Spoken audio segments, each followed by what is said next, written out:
Sorry, I'm very distracted. Do you have a moth in your recording booth? No, it's the biggest fly I've ever seen. Okay, because it looked like a meteor crossing your video camera. I know. Truly. That's how it feels. I feel unsafe in here. I'm Melody Carlisle. And I'm Sabrina Bradley. And this is Heaving Bosoms.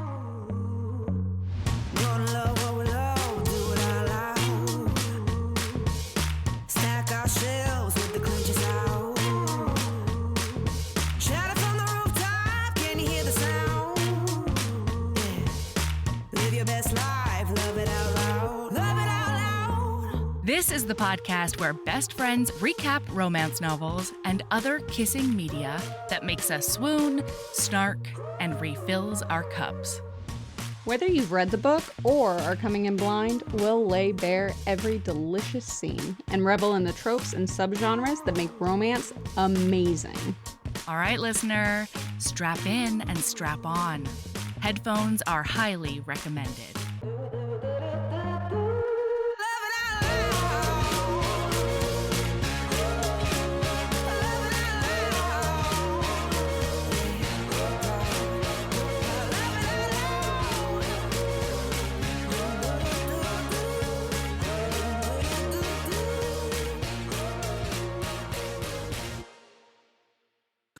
Hi. Oh, hey, Sabrina. How are you? I'm great. My neck, way better than I normally would be because I just have air on my neck all the time. It's a game changer. Listener, I cut my own hair on Sunday because the kids wanted their hair cut and we all decided to donate our hair.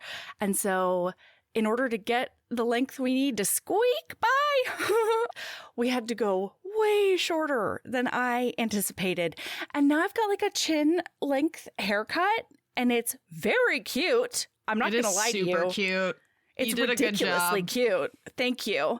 Mm-hmm. But I haven't had this short of hair in a really long time. And the liberation of the nape of my neck is a game changer, especially in summer when I'm perma sweating. So I'm used to short hair, but I'm used to it extremely short at the back because I have a long, it's a whole you've got a pixie cut with a right. Bob, but it's super short at the back. So up until my last haircut, it had grown out enough that the hair was a solid 2 inches over the back of my 2 inches is a huge exaggeration, but there was a lot of it that covered my nape, and I'm used to. And you hated it, didn't you? Unlimited airflow to the back of my neck, and every time I moved my head, I could feel it, and I was like, This is terrible. This is also why my hair will never be grown back out.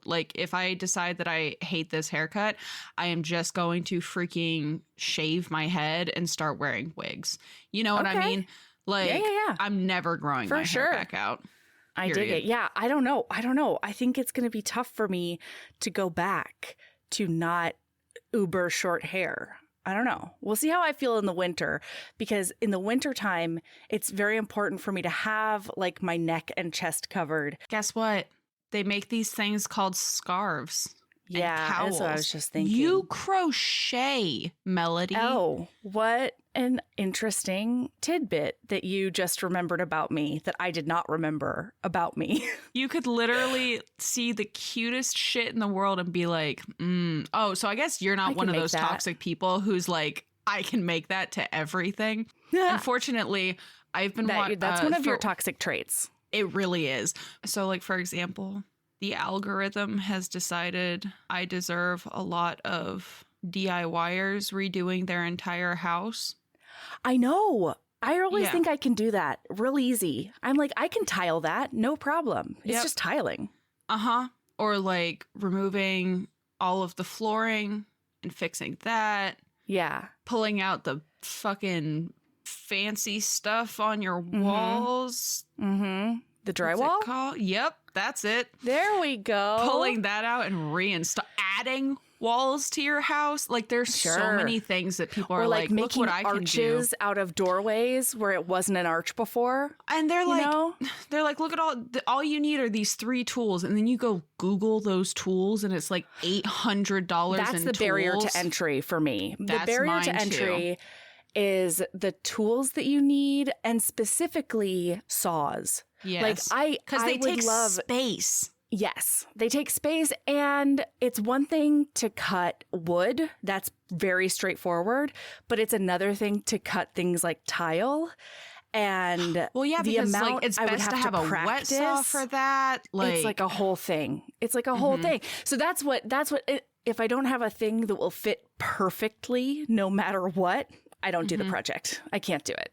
yeah. So yeah, it's- the space, the time, the money, yeah. because wowza. Luckily, the barrier to entry to entirely obliterating my home and turning it into a war zone and a demolition derby has been too high. has been too high because I am an ADHD, and I would absolutely start that project and then And then lose flutter away. interest Goodbye. and never finish the project. And I would be left with a half wall. I'd be left with drywall ripped out of everywhere.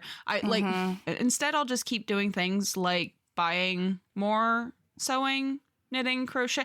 I've always wanted to try macrame. Guess who wants to get into tatting? That's not that expensive. Like, Oh my God. In the last week and a half, I have decided that I am going to recommit to roller skating and that I am going to become a resin artist and a my stained God. glass artist and a mosaic artist. And I'm probably going to rearrange my whole life in order to do that as well as gardening. Who knows? Who knows? And we haven't been parking in the garage because we've had some work done on it. And so I've been able to go in. Michael was so funny because I just sort of like quietly left the house and he saw that I had a bag with me and I just didn't say anything. I was just like, oh, goodbye. Go out there. And then when I came back in, he looked at me and he had that look on his face where he thinks I'm very cute, but he like doesn't want to tip me off that he thinks I'm very cute. And so I was like, it's nice because I can practice my roller skating. And he was like, oh yeah, I saw the light was on in there and I looked and I saw your little helmet bobbing around through the thing. you have roller skates? Yeah. How did I not know that about you? I don't know. I got What them a while ago. Fuck. Melody? I'm not good. I'm still a little fawn on my new legs on roller skates. I think I need to loosen my trucks. I'm not sure. Uh-huh. Wow. Well, what I'm hearing is that I will pay the most insane amount of money to bring my roller skates when I come visit you. Yeah. And we'll go swan around. Go to a roller in skating your- rink. Oh, that works too. I was saying we were going to go swan around your garage. I mean, I would, but it's already too small just for me. So putting a whole other adult human in there, don't think it's a great idea, you know?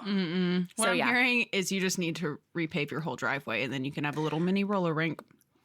There's an incline on it. Oh, the whole And way so it's down. very scary right now. Yeah. Okay, yeah. very Let's not do scary. that. Then. Let's not do that. I'll put it this way. Even when I was like at the peak of my roller skating journey, like when I was like really into derby, I was terrified of skate parks. Like the people I will never enter a skate park. the people on Never. skates who are capable of going into a bowl, because I'll go to a skate park and just like tootle around on the edges. But like the people who can drop into a bowl, I would need I don't understand full it. body bubble wrap. Yeah, for sure. I don't like I actually can't understand with the comprehending part of my brain. I cannot understand how a person makes that decision. Well, also, I'm very aware of the fact that if I go in there, I'm never going to make it back out. No, how do you get out? I've always felt that. Oh my God. So when I was a kid, I went to a skate park with my friends because I actually skateboarded. Yeah. And I was sitting on the edge of the bowl and I dropped something. And so instead of letting one of my gone friends who forever. was used to going down there go get it, I did go down there to grab it. Okay. And it took like It took a very long time to get me back out of the bowl. I was very little and very young. Yeah. And I was like... And like you didn't pack 8 yards of rope. Or Like- I didn't even pack any survival gear to live down there. Truly, I would have truly. just, in the heat of the Southern California sun, been waiting for the water to fall from the sky once or twice a year, like a little fucking baby bird. God, Oh, I would my die. God. I would just die down there. This is where I live now. Somebody take care of my dogs. No, I hear you. Can you please bring me my recording equipment and Kindle? Thank you. Yeah, I just want to be able to like do some cool like sort of dance moves. You know, I want to be that kind of roller skater where I'm comfortable enough to go forwards and backwards and like do one of those turnarounds where you spinny spin. You put your feet out. Yeah, one of those. That's all I want. I don't need anything. I don't want to go fast. I don't want to go downhill. I don't want to do anything like that at all. I have no interest. So I think that's a very achievable goal. How apropos that you are back into roller skating and we read the book that we did. Yes, absolutely. Although it only happens one tiny time It made and me it very manages sad. to make itself on the cover. I thought we were going to have a lot more roller skating in this book. I thought there was gonna be roller derby in this book because of the roller Sure. skate. Absolutely. Wait. But before that, we need to shout out a bunch of people who may or may not be into roller skating. And that is patrons. Heck yeah. Okay, so we're going to shout out some people who are part of the Patreon. So, hey, thank you so much for supporting us and being incredible. Olivia M. and Veronica, Stephanie M. and Robin K. Emily and Riley M., Marta O. and Taishira D. Meredith B. and Meredith S. Evan and Megan B. Hey! Thank you. Hello. Thank you for being part of the Patreon. We adore you and we're so thankful. Yes, 10,000%. So guess what, listener? Before we get started, we have a couple of fun events coming up. This episode is coming out like a week or two before our author hang with M.A. Wardell. We will be doing Drag Race trivia. Mel's in charge of it this time because I've never watched Drag Race. I've never watched Drag Race. Great. Awesome. We're going in blind. That's fine. I actually already reached out to my friends who do watch Drag Race. Perfect. And they are coming in hot with some great recommendations for thingamabobs. Fab. So yeah, that's going to be fun. That's happening on June 21st at 7 CST, 8 EST. And then I went into the Discord. We had already scheduled this and put in a little poll for voting to be if people were up for 2 live hangs in a row. And you know what? Most people said, fuck it, let's go. Let's go. So on June 28th, what are we continuing, Melody? Oh, we're continuing my millennial education because apparently I don't know anything about being a millennial. We're watching the Lizzie McGuire movie because I've actually never seen it.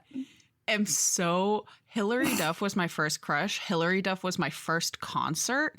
Hillary Duff, like, I have such fond memories of that concert, especially because it was a stadium of screaming 5 and 6 year old girls and just a bunch of dads.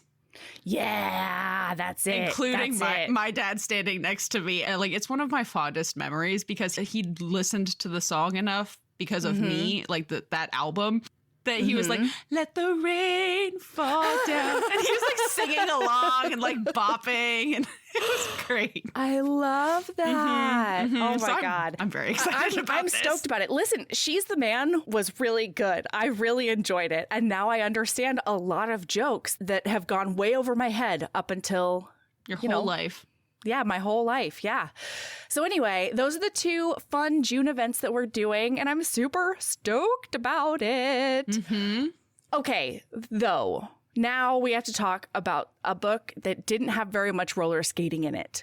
But it was I very much enjoyed book in spite of the lack of roller skating. Yeah. No, the cover makes promises that the text does not deliver, but that's okay. So, okay, listen, this is a contemporary. This is a lady-loving lady book. It's a fake relationship. There's a lot of tropes in this book. Yeah, there are. Yeah, for sure.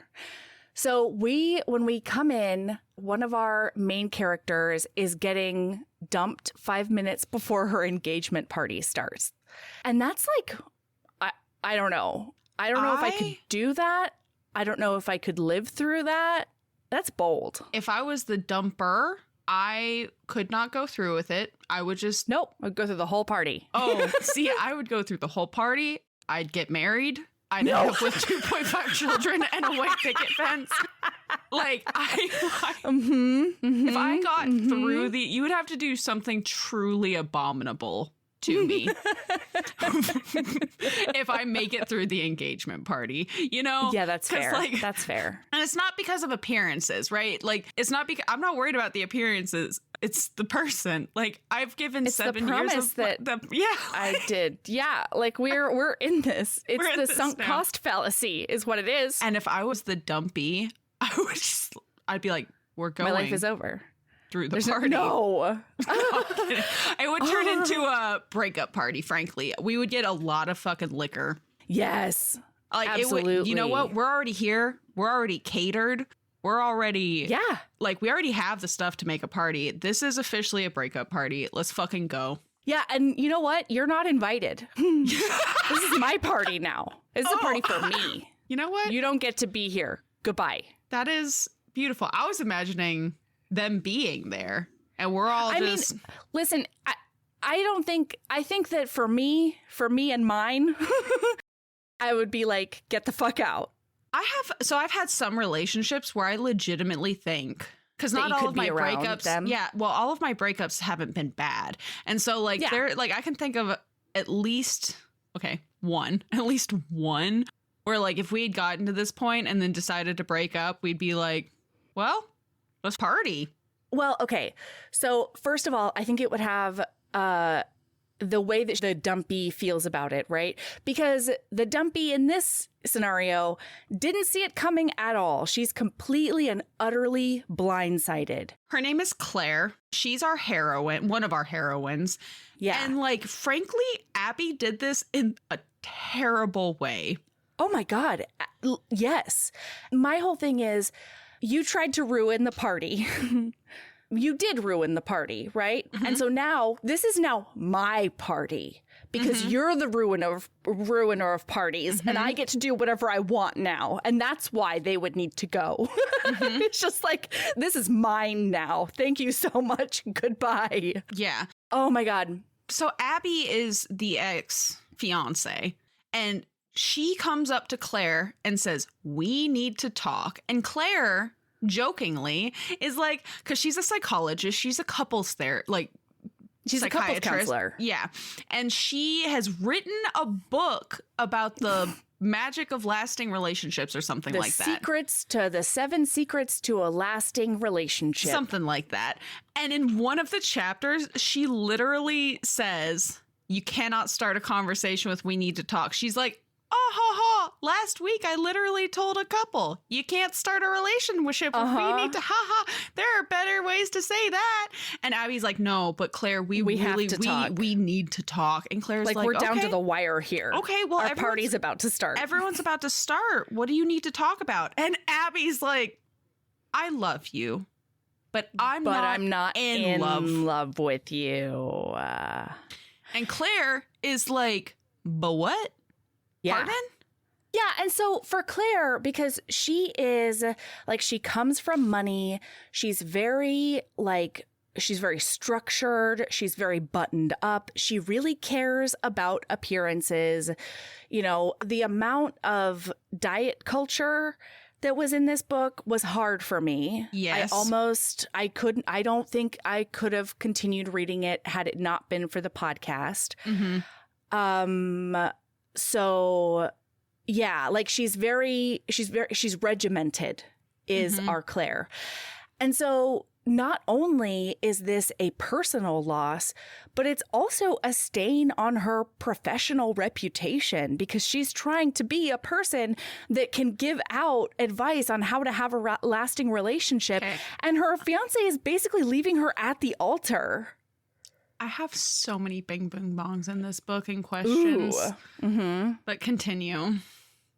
No, and so like that's the big thing is like, what are we going to tell everybody? And Abby says, well, you're the one who cares about appearances. And it's like, Fuck you, I mean, Abby. Yeah. Well, and it also, so like- apparently the reason Abby's breaking up with her is because Claire is too busy. And like, I get that. Like, this is a valid reason to break up with somebody. But she can't handle how busy Claire is and how much of a workaholic she is or the micromanagement. And it's just not working for her anymore. Right. And then Claire's like, well, what if we do couples therapy? And Abby's like, no, I've made the decision. No, Abby says that you're such a control freak. I don't want you telling our couples counselor how to do their job. Yeah. Like, yikes. And don't get me wrong, listener, the first 10% of this book, I fucking hate Claire. Claire is insufferable.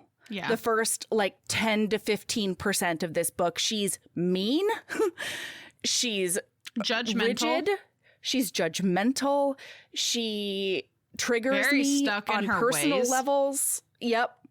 Very stuck in her ways. Like it's a lot. So I don't blame Abby at all. But like, if you know that you're already going to be breaking this person's heart and blindsiding them, like if you know that they don't know there's a problem in your relationship and Abby confesses to that, then like, don't also compound it by making it another thing that they hate. By being like, I know everybody's going to be showing up to our house, and at the door, you are going to have to tell them Abby dumped me. Like, this is a nightmare on so many levels. I don't know that I could answer the door. Right? I think I would, you know what? I think I would put a sign. I would call a friend and be like, I need you to handle this because I need to go. I'm leaving my own house. Fair. I think I would put up a sign that had like a picture of a plague mask on it, being like, the people in here are sick and you can't come in. Stay away for your own safety. Sick with love. Yeah. So they're lovesick and heartbroken. Yeah. So anyway, that's that. And like, because she's trying to publish this book, she realizes that she and her agent realize that the publishers will not consider her if she isn't in a healthy relationship. And so they decide to hire an actress to play her fiance for the next 2 months or so. Like 2 to 4 months, depending on how things go. Okay. I have so many I have a questions about question. this. Yeah. How? Okay. And this was never really answered in this book. Bing, boom, bong. Okay. Knowing things about your partner after 7 years. Okay. Because and bing, boom, bong, telling different stories to different people. To different people. All of her friends and family know Abby or know Lana. So we're jumping ahead, but know Lana now or this theoretical fiance that she is going to be hiring as her girlfriend because they all knew Abby. Yeah. And she's going to go publicly. She's going to have to do a publicity campaign for this publisher with her 7-year-old relationship fiance. That is going to be broadcast. You think your friends and family aren't going to see that you are passing off this person as somebody you've been with for 7 years? You don't think your colleagues are going to clock the fact that you're trying to pass this person off as somebody you've been with for 7 years? Like, her colleagues also know Abby. And one of her whole things, she has this like work nemesis and she's trying to like do more than work nemesis so that she can take over this counseling practice someday.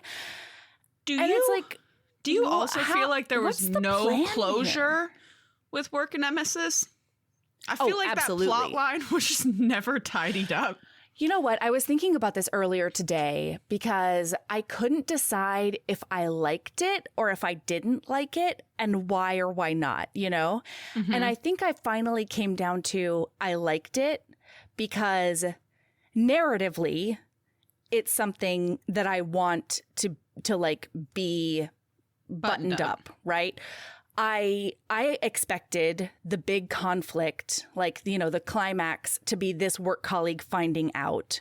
And that didn't happen either.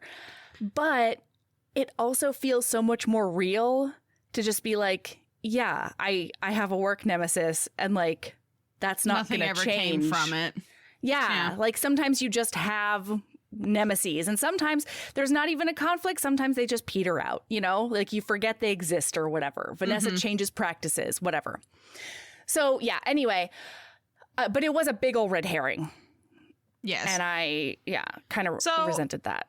Claire agrees to this bonkers ass plan, which is the first extremely out of character thing that she does in this book. Yeah. Apropos of nothing except panic. Because because now what she feels like is now that she doesn't have her relationship, this book is the only important thing in her life. This book becomes her entire personality for a very solid little while. And by a solid little while, I mean a lot of the book. Most of the book, yeah. Yes. So at this point, Abby broke up with her 2 months ago. And they're going to hold auditions and do a chemistry test, just like you would if you were casting a TV show or whatever. So they try to keep the circle small because it has to remain a secret. And like, this is another thing that like, it ends up having to be this way for romance reasons. But like, in what world do you have to convince your friends and family and everybody else when like the publisher, they live in LA, the publisher is in New York? You know, it's like you have to go to one meeting where this person pretends to be your fiance because they move in together. These two strangers, this employee and the boss, move in together. Yeah, let's fucking talk about these power dynamics. But like, you're talking about the friends and family. I feel like I can't tell what's worse, just not telling anybody and they find out you have a quote unquote fiance. Right. From or all telling of them the that you're doing a publicity, sham. Right. Or faking it. Or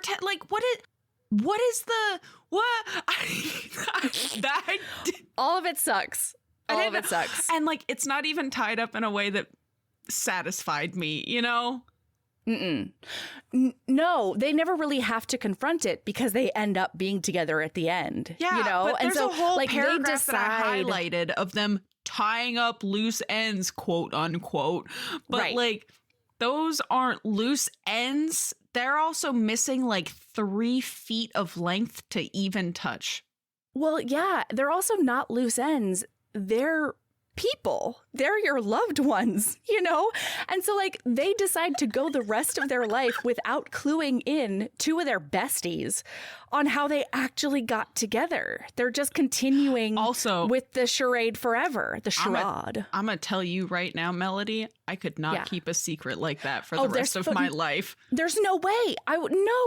There's no way I could do that at all. I don't even know that I could do it during the thing. If I was best Claire. friend would know. Yes. Like, you know how in Devon and Chris, when like the sister and you the get best one person, friend, that you can tell everything. That was one of my favorite things. The show in Devon and Chris allows them one confidant who knows that it's a fake relationship and that they're doing the show. And that was really, really smart. And like, nobody had that here. Nobody had that here at all. Well, it's until also like necessary. sort of the end. I'm going to be honest. Fucking everybody knows my business. If you can't tell by the fact that I tell you deeply personal things on a podcast that goes out to a bazillion people. Yeah. Yeah. I couldn't do just one person. No. I would need a conglomerate. I need a a sampling, a really healthy sampling of the population to know that the answers I'm getting are good. So anyway, casting call time. Yeah. So Lana comes in and she's like, this is weird because no other actresses are here. There's no script. So I guess they want me to improv. Good thing I'm good at improv. And as she goes in, there's like two ladies there. And she's like, okay, this, Claire is wooden as hell. Obviously, she knows somebody in the production because otherwise she would not have gotten this job. And then the agent is like, all we want you to do is to show us if you can convince us that like you're in love with Claire here. So like, go ahead. And Lana is like, okay, I'm not getting you can kiss me vibes off this lady. Like I'm getting I'll punch you if you kiss me vibes. So she goes over and bats her eyelashes and grabs her hand and like blows on her wrist kind of and like kisses her wrist or something. And then Claire is like, okay, we're done. Oh, okay. All right. Cool. And then she finds out that the job is like, it's just a personal thing. There is no movie. There's no TV show. Can't put it on a resume, but guess what? No. There is $50,000 on the line. And like, I would do that. Yeah. Here I would am. do that for 2 or 3 months. Are you kidding? Look at me go. Yeah. Let's fucking go. Absolutely. But like, it does make no sense because she has to move in. She agrees to not do any other acting gigs during that time, which like, why? Like if nobody can if know you're that trying she's to an pass actor. But that's stupid because she could just be dating an actor. It's what I mean? Literally LA. You cannot spit without hitting 3 actors. Yes, exactly. And it's not even like they mentioned this. It's not even like it's an Angelina Jolie. You know what I mean? It's not like a household name.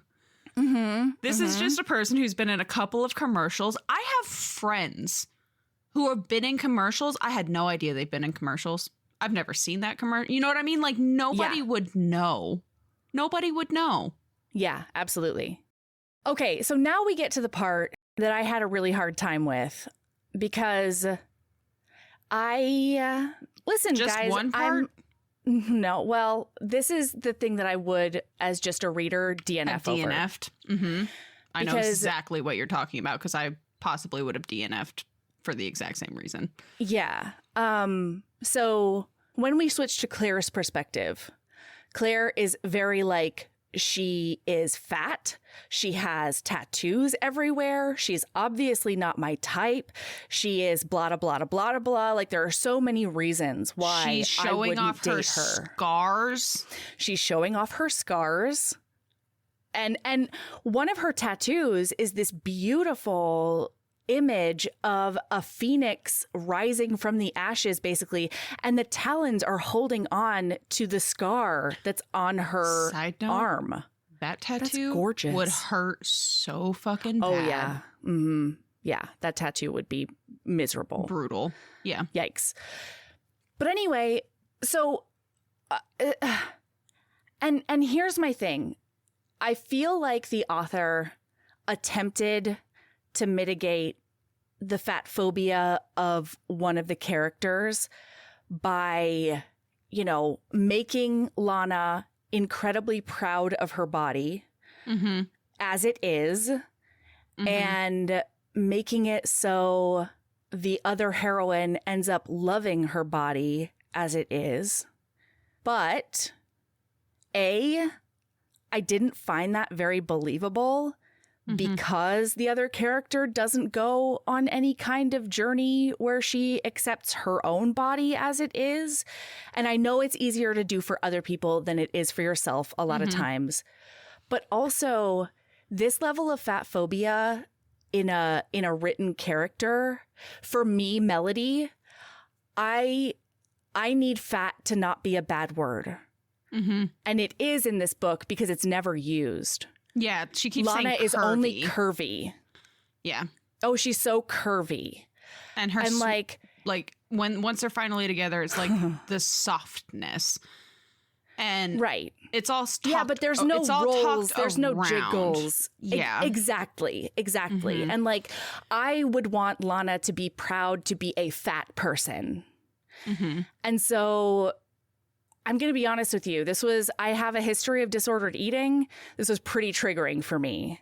And it made me really mad throughout most of the book, because it felt like it was trying to be non-judgmental while being incredibly judgmental. At one point, Lana is talking to her mom, and her mom is laying out this vegan feast of like tofu and bean sprouts, and like everything is incredibly low fat, incredibly quote unquote healthy.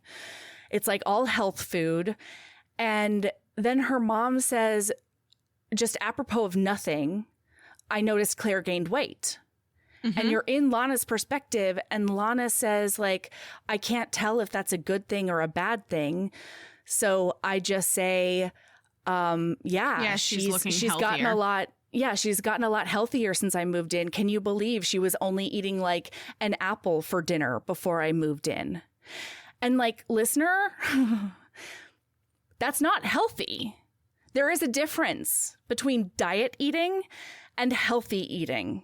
There is a difference. And this book tried, I feel like, to communicate that, and missed the mark by a mile in a way that because that never comes back. We never hear whether or not the mom, who is incredibly thin, thinks about Claire's weight gain, if there even is a considerable weight gain, or any, frankly.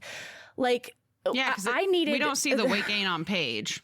No, it's just that not her at mom all. Noticed the one time, and then that's it. And like, we notice that every once in a while, Claire will eat carbs after 6 because of Lana's influence. So, and what got me with all of this is that we don't see, I feel like we don't see enough, because she's still working out. She's still doing all these things. She's still eating healthy. No, she doesn't work out. No, not working out. But like, we see her. We see her counting calories. We literally see her counting calories. Really? Yeah. I missed that.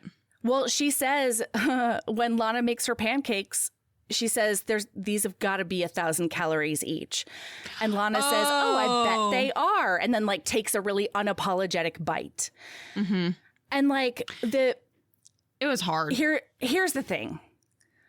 I see what the book was trying to do. And for me, with my history as a reader, I needed a lot more body positivity to counteract the amount of calorie counting and diet culture and rigid rules surrounding eating, and not being able to tell the difference between diet food and healthy eating, and like all of that. I needed a lot more, because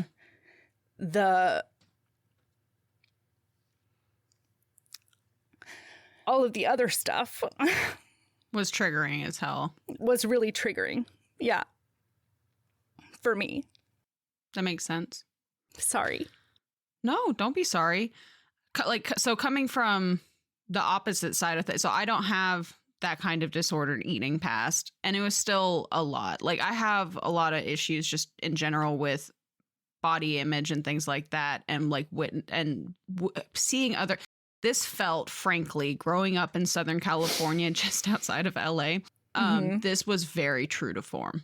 And no, like, I knew these people, and we've all known these people, but like living in that culture, it tracked. Like, yeah, oh yeah. And the fact that Lana, like, Claire's clothes never fit any differently, even with this supposed weight gain. Yeah. Well, and with all of this, the fact that like it was not obviously it wasn't an immediate DNF. Also, we were reading it for pod, so like that's a whole different ballgame. Sometimes we read stuff that's fucking triggering as hell, right? Yeah. For whatever reason. And it tracked the launch, because I did not when she was described, like, I didn't take it as I don't know how to put this into words. I don't think I can put it into words. Okay. I don't know. Well, it seemed like it just bothered all of you the, less. And so if that's what you're trying to communicate, that won't, don't worry about, me. No, that's fine. There was a deeper thing I was trying to communicate that, because it did bother me less. I don't have the same history with calorie counting. I have my own history of disordered eating is a very, very different kind of disordered eating. And it's all like, it's a different kind of mental health issue, right? It's just not eating. And it's not because I was trying to lose weight. It's not eating for other reasons. Sure. So like books with that kind of thing are not triggering in the same way. Like I clock it and I'll DNF a book over it if I feel like it's not being treated appropriately. Yeah. Or not appropriately, but adequately, both. And to that point, I will say that it's a very personal thing. For I could have an idea of what treating it appropriately is, and it would be different from somebody else. But for me, if you're going to give specifics on like calorie counting or size, at one point, I fucking hated this. At one point, they go into a boutique to buy a dress for Lana, and the salesperson literally looks at Claire and says, "Oh, so you're like a size 6? Like that's what I should look for?" And then they say, "Oh, no, it's not for me. It's for Lana." And then they never say what size. So like what size I did notice that, is appropriate? Like what is acceptable? Like why if you can say size 6, you can say size 18. Or is also 12 fat to you? I was just about to pop in and say I clocked that boutique scene because the kind of boutique that they are describing going to in Southern California, the highest that they're going to have is maybe a 10 or a 12. I know. Yeah. And that's considered plus size. Yeah. But it, with a negative connotation. Yeah. No, this is what I'm saying. This is like America's Next Top Model version of plus size, right? This is a plus size model. And it's like, that's not. No, that's a lady. That's just a person. Like that's just a really hot lady, and like. Yeah. And that's not to say that somebody who's a size 22 as a plus size model couldn't be a really hot lady. But I want to know what Claire is an acceptable amount of fat. Because she's so concerned about it. And they get so specific. And she's concerned about it the whole way through of the book. Like she ends up finding out realizing that she loves Lana's body. But like it took close to 2.5 months. Yeah. To get there, first of all. I mean, she has like sexy feelings about her or like affectionate feelings. Questioning it because she's like, that's not my type. That's not my type. That's not my type. Because she wants a twin. Abby was basically another rail thin blonde lady with like blue eyes and a really good job or whatever. And that's what she thinks she wants and needs. And I think that a big part of that is I'm not going to crucify, and I don't think you are either, but I'm not going to crucify Claire for this because it sounds like she has always been surrounded by those people. Oh yeah. So like what you are surrounded by is what you are going to be quote unquote attracted to because you don't really have another choice, right? Like you have to either just not be attracted to anybody or decide that this is acceptable for you. And then essentially you're indoctrinated into thinking a certain type of person is beautiful, even if there are other people out there. I'll bet you, oh my God, I would bet you that Claire never, except in therapy,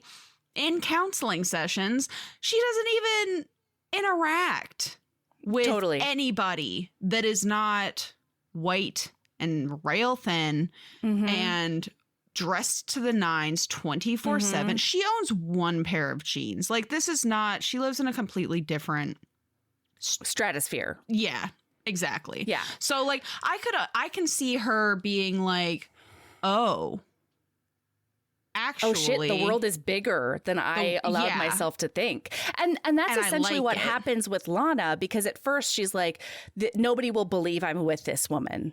in like a bad way. And then later on, you know, part of her heroine's journey is figuring out that having somebody opposite to her can be really fulfilling, and like learning that her Lana's quirks and Lana's differences are a good thing. That is why ultimately in the end, I ended up really enjoying book, and she was redeemed, right? Like, but I don't have the same triggers that you do. And so I would have been able to push past all of that a lot easier, right? Yeah. So like, yeah, overall, I enjoyed book. I think my issue is that I didn't enjoy it enough to completely overshadow all the bullshit that was triggering, you know? And that, so like book is fine, book is good, but like it didn't do, I just, for me, I can't. And that's okay. Yeah. Long story short, listener, if shit like that is as triggering for you as it is for me, just know going in to either don't read the book and like don't recommend it to pals that, you know, have similar triggers, you know, like just know that there's a lot more of it than I have seen in most books that were written in 2018 and after. That's when this was written. And like, I was shocked that it was written in 2018 when I saw. I did not realize it was written in 2018. Reading this book, I fully thought that this was an early 2010s. Yeah. Okay, so Lana takes the job. Lana moves in. Claire is so unprepared. And this made no sense too, because throughout the rest of the book, she's like, I need to be prepared for everything.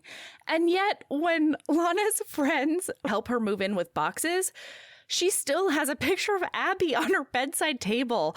Also, like, is that just me or is that weird? That's weird. Right? Having a picture of the person that you're literally next to in bed on the bedside table, it feels weird to me. Is it so you can look at their face no matter which direction you're turned? Like, or like if is it so that when they wake up like bleary-eyed and mascara down to their chin and like, you know, all the ways you and can like turn hair, around and see them beautifully put together? Yeah. And be like, they look like that most of the time. It's okay. It's okay. Oh my God, that's awful. This monster beside me will fix itself. Fix itself. God, that's awful. So oh God, this whole moving in experience was a nightmare because Lana moves in. Lana and Claire have not discussed physical intimacy. They have not discussed how they're going to be around each other. Claire is like, why did you bring your friends into this? Because she pulls Lana away into the guest bedroom and then realizes, oh, they can't move your boxes into the guest bedroom. Right. They should be going, and which I did not understand that because I don't want a bunch of boxes in the master bedroom. We'll put your shit while it's unpacked or while it's packed in the guest bedroom. Oh, okay. And then like do it box by box as you want it. Do it box by box. That's how I've always done packing. One room is the the packed boxes room. Interesting. And then you pull a box out at a time. That's really smart, actually. And well, no, it's not, because then what happens is you get ends up being what happens is room. You get unpacked enough to survive. And then everything just stays packed. And then you end up with a box that hasn't been unpacked since 2014 that's still inside of the house that you own, that you've lived in for 2.5, almost 3 years, and you still haven't fully unpacked. Not that I would know from experience, having a box that hasn't been unpacked for 10 years. You know what? Honestly, you should just not open it and give it away. I cannot fucking do that. I cannot fucking. Yeah, that's fair. Theoretically, I've met you. Hypothetically, theoretically, right. in theory, whoever this person is. If I had a box like that, I wouldn't be able to just throw it away. Theoretically, I would have thought about doing that because you literally haven't needed anything in the box for 10 years. Theoretically. Theoretically. Whoever this person is. Theoretically, you don't need what's in that box. Maybe you don't know that you need It's something true. that's in that Maybe box. there's something really handy that you just forgot about, and your life would be easier if you had it. Or maybe it's something sentimental that you don't want to look at, that you just want to live in that box, you know? That's okay. Yeah, absolutely. This sentimental, theoretical thing that you don't even remember what it is and may not remember what the sentiment is, but you know that there's something about it that's important, theoretically. It just feels vaguely important in a theoretical sense. God. Anyway. Yeah. So. Well, here's my other thing. Claire, she's like, Claire, okay, listen. Claire is so self-centered in the first 70% of this book. Mm-hmm. And it like makes me question her professional capacity, because at this point she looks at Lana and she's like, why did you bring your friends into this? We agreed that nobody would know. Do they know? And she's like, no, I signed an NDA. I told her that you're my girlfriend and that we're moving in. And she's like, oh, why would you do that?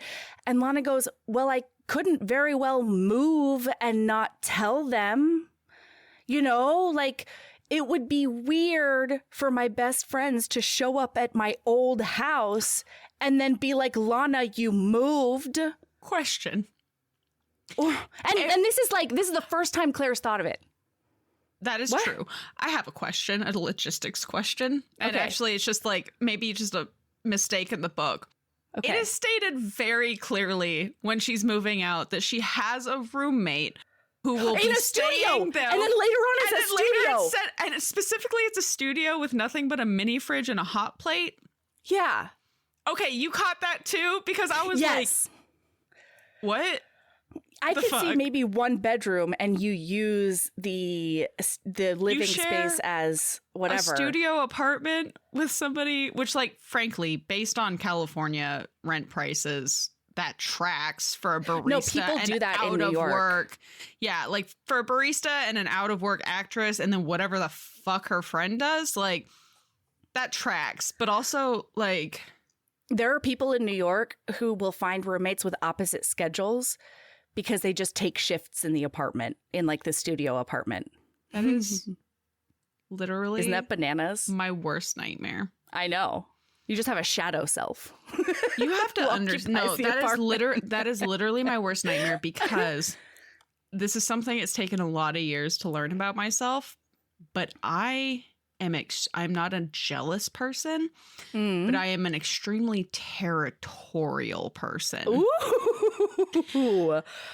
Okay. Yeah. And like, I've had shit happen in the past where I essentially peed on my friends, right? As a territorial thing. But also it applies to my space. So for example, people are like, oh yeah. So like what Claire is doing, moving Lana into her house. No, that's my living room. That's my kitchen. I would react just like everything Lana does that even minutely affects the space. Yeah. Would enrage me. Well, and I think it's really bold of Lana just to be like, I'm putting my butt on everything, you know? Yeah. But like, if I was Claire, we'd have to go all in, and we would be selling my house and buying a house that is ours, right? Because then it's our living room, right? Our kitchen. You know what I mean? Like this idea that they're just moving her. Yeah, because Lana is pretty, she's very messy. She's clean, but she's messy. And that drives Claire nuts because she likes everything to be pristinely orderly. And one of the other things that didn't make any sense to me, especially as a couples counselor, is like, instead of saying something to Lana, she calls her agent to be like, she's doing all these things in my house. And like, isn't Counselor 101 setting boundaries? Wouldn't you just be like, hey, we're roommates now. Here are the boundaries. I'm gonna let you in on a secret. Okay. Claire cannot step outside of herself and look at herself.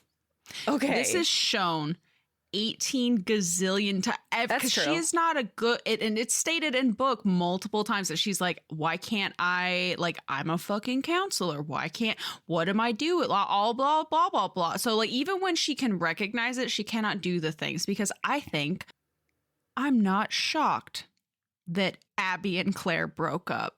I am not shocked Claire didn't realize there was an issue, because Claire can look out, but she cannot look in. Ooh, yeah, that's true. That's very, very true. It just seemed like something that was so straightforward. I understand being a couples counselor and still having relationship problems, because it's hard to say scary things, or like, you know, you don't see a dynamic or whatever. Well, it's also, this is a dance, right? There's two or more people involved. It's not just you. I think that if Claire could be in a relationship with just Claire, and frankly, I think Claire should take some time off between relationships, according to her own fucking book. Frankly, I think Claire, after a 7-year relationship, needs to sit down and take a hard look at herself and her life. Not that she would if she took a break, but I think that she needs to. Yeah. But Claire cannot look in and acknowledge things or do things. She's very much a do as I say, not as I do person. Okay. Which is why it's so hilarious to me. Also, this idea that she's going to be basically publicly stalked by all of these people who read her book, and they're going to be so interested in her personal life. Like, that's not, I've never once considered, because I've read some self-help books. I've never Googled that person. They could entirely be a practice what I say or practice what I preach and not as I do. I would have no idea. No, totally. They could be like, this is how you go from couch to 5K. And they've never ran a step in their life. They've never even touched a weight. They've never worked out before, like, or done cardio. I would have no fucking idea. And I'd be like, no, let's fucking do couch to 5K. Let's go. Totally. Totally. Well, yeah, because the authority is published book. You know? Yeah. You make a lot she of wants assumptions. A traditional publisher. Exactly. See, if she was a self-published like Vanessa is, I'd be looking.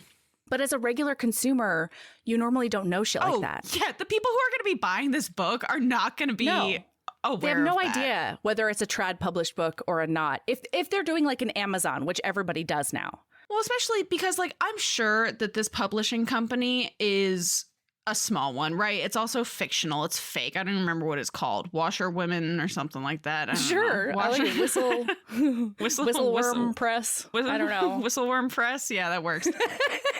It's a small publishing company. This book is a risk for them, which means it's not a fucking Berkeley. You're not going to you're going to have to do research to know whether this is a publishing company or just a self-publishing author who creates an indie publishing company that only covers like a single book and it's their book. That's true. Like, I didn't even think about that. You can be a publishing company of one, my friend. Absolutely. Also, frankly, this idea that Claire has to take, even if she does go self-publish, she's going to have to take it all on herself. Ma'am, you're paying $50,000 for 2 or 3 months of having a paid actress. Guess what? You can hire a marketing firm real easy. You would have the easiest self-pub journey. Oh my God. In the entire world. You wouldn't have to lift a finger. You would, because you need control. But like, sure. You don't have to. Right. Well, but that's my thing about stuff like roommate issues. As a control freak, I feel like it would be really easy for Claire to be like, this is my space. This is how things work here. It's not an emotional entanglement. It's just like, really? No, because I'll bet growing up with her 2 psychiatrist parents. Yeah. They never had to have that conversation. It was just an unspoken, like, or like it was done immediate. Like it was, and very clinically. They always had staff. Because they like live in a mansion and, exactly. They've always had money. And if they ever did have to discuss boundaries, it was clinical. It took approximately 0.05 seconds and then it was done. And it was just understood that this is how things are. And then she went from that and probably immediately started getting into relationships with people exactly like her, like Abby, who Abby is also, she's not going to be like splashing oil on the backsplash. She's also not going to be leaving stuff around the living room. She's not like they are so living compatible that boundaries were never had to be made. Like they never had, she never had to make boundaries. She just doesn't have, she doesn't know how to make a boundary. What? Claire doesn't make a boundary this entire fucking book that isn't put into a contract by her freaking agent. I mean, that's the thing though. But maybe I'm expecting too much from counselors. But it's just like if a regular ass person can be like, I don't want to leave dishes in the sink overnight. Why can't she when like she literally counsels people through stuff like I don't want dishes left in the sink overnight on page? Because guess what? This counselor does not have a counselor. Guess what? Yeah, that's true. Therapists need therapists too. Like, you need somebody else. Again, Claire can look outside, but she has no practice looking in. All right, that's fair. That's fair. All right, fair enough. So anyway, she moves in. She starts putting her butt on everything. Like, there's just shit on the counter. She's making stuff in the kitchen. We have to hear 8 dozen times that Claire doesn't eat carbs after 6. And then they decide that they need a photo shoot. I would like to make a comment, though. Okay. Because this was a big thing for me, personally. Okay. Is I don't do carbs after 6. And then the shock that wine has carbs. What? Claire? As a perma dieter? Not only that, well, but I'm sure that screams wine mom to me. And the whole wine mom, vodka aunt, jokey. I've never heard these terms. What are we talking about? Okay, well, we're not going to dive into vodka aunt because frankly, I don't have an issue with vodka aunt. Wine mom is these moms who, it's been such a long day taking care of the kids that I need a glass of wine to deal with it. I need wine. Like I am a parentally induced alcohol fiend. Alcoholic. Yeah. Yeah. Like I need a bottle of wine every night to deal with the fact that I have a family. Okay. Yeah. And Claire doesn't have kids, but this reeks of that. If Claire had children with Abby, Claire would need a bottle of wine to deal with the fact that she has children. Oh, yeah. Even though she definitely has a full-time nanny that takes care of them and a full house of staff to handle the fact that children are messy. If Claire is not a wine mom as a mom at the beginning of this book, I will eat my own goddamn foot. Well, no, because it does seem like that, right? She doesn't do carbs after 6, but she will have what she says is a glass of wine. And they make some big glasses out there. No, totally. Not that she would own, though. She would have the classy actual glasses that she fills like an inch and a half. A teensy bit. Yeah. She's like this, the actual serving size of a glass of wine, right? Like not the rest of us who are like who do 2 a or 3 glug, servings. glug. Yeah, 2 or 3 servings per glass, and we're like, oh, this is a glass of wine. Yeah. No, but from the diet culture standpoint, Claire knows that there's carbs in there. Claire knows it's all sugar. Claire knows exactly how many calories is in there. Claire knows all of that shit. And the fact that she's like, what? I can't have wine after 6 because it's carbs? Like, she would just say alcohol doesn't count. Wine doesn't count. That's all she would say. But instead, she acts shocked about it. No, ma'am. No, ma'am. No, that's why she eats the apple and drinks the smoothie, is to save the carbs for the wine. Yes, exactly. Which, to be clear, that is not healthy. It's really tough to be healthy like that. It's bad. You know, it's really tough to mitigate that in the rest of your day to try. We got a motor. Healthy. We have gone on so many tangents, important tangents, but like. Yeah, no, this is a book that we're going to talk about a few events that happened in the middle, and we're going to go on tangents along the way, and then we're going to tell them how it ends. Exactly. About themes that happen in the book. So the next one is they decide that they need a photo shoot because they don't have any pictures of each other, which also makes no fucking sense. Because the reason that Lana brings this up is because she's like, hey, I was trying to show my sister. My sister asked to see a picture of you today, and I didn't have one. And so she's like, how about I take a couple selfies?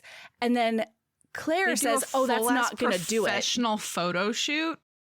I'm so sorry, Sabrina, if you had a new person in your life and I was like, can I see a picture? And then you sent back like a photo shoot photo of you and the person. That? I would think that was the weirdest thing in the entire world.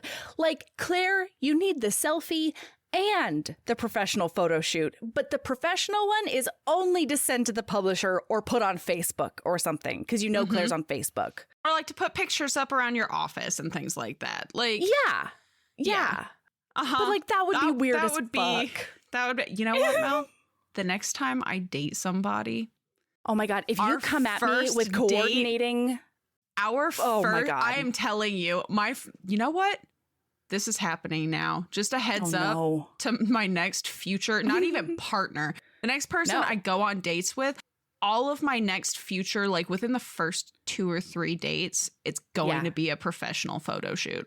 I love that. Actually, a photographer did that. I'm going to have to try and find the photos, but it's a really fun social experiment that ended in like a crazy amount of comfort and intimacy between the two people. They would take strangers and do a couple's photo shoot. No. And then by the end, what?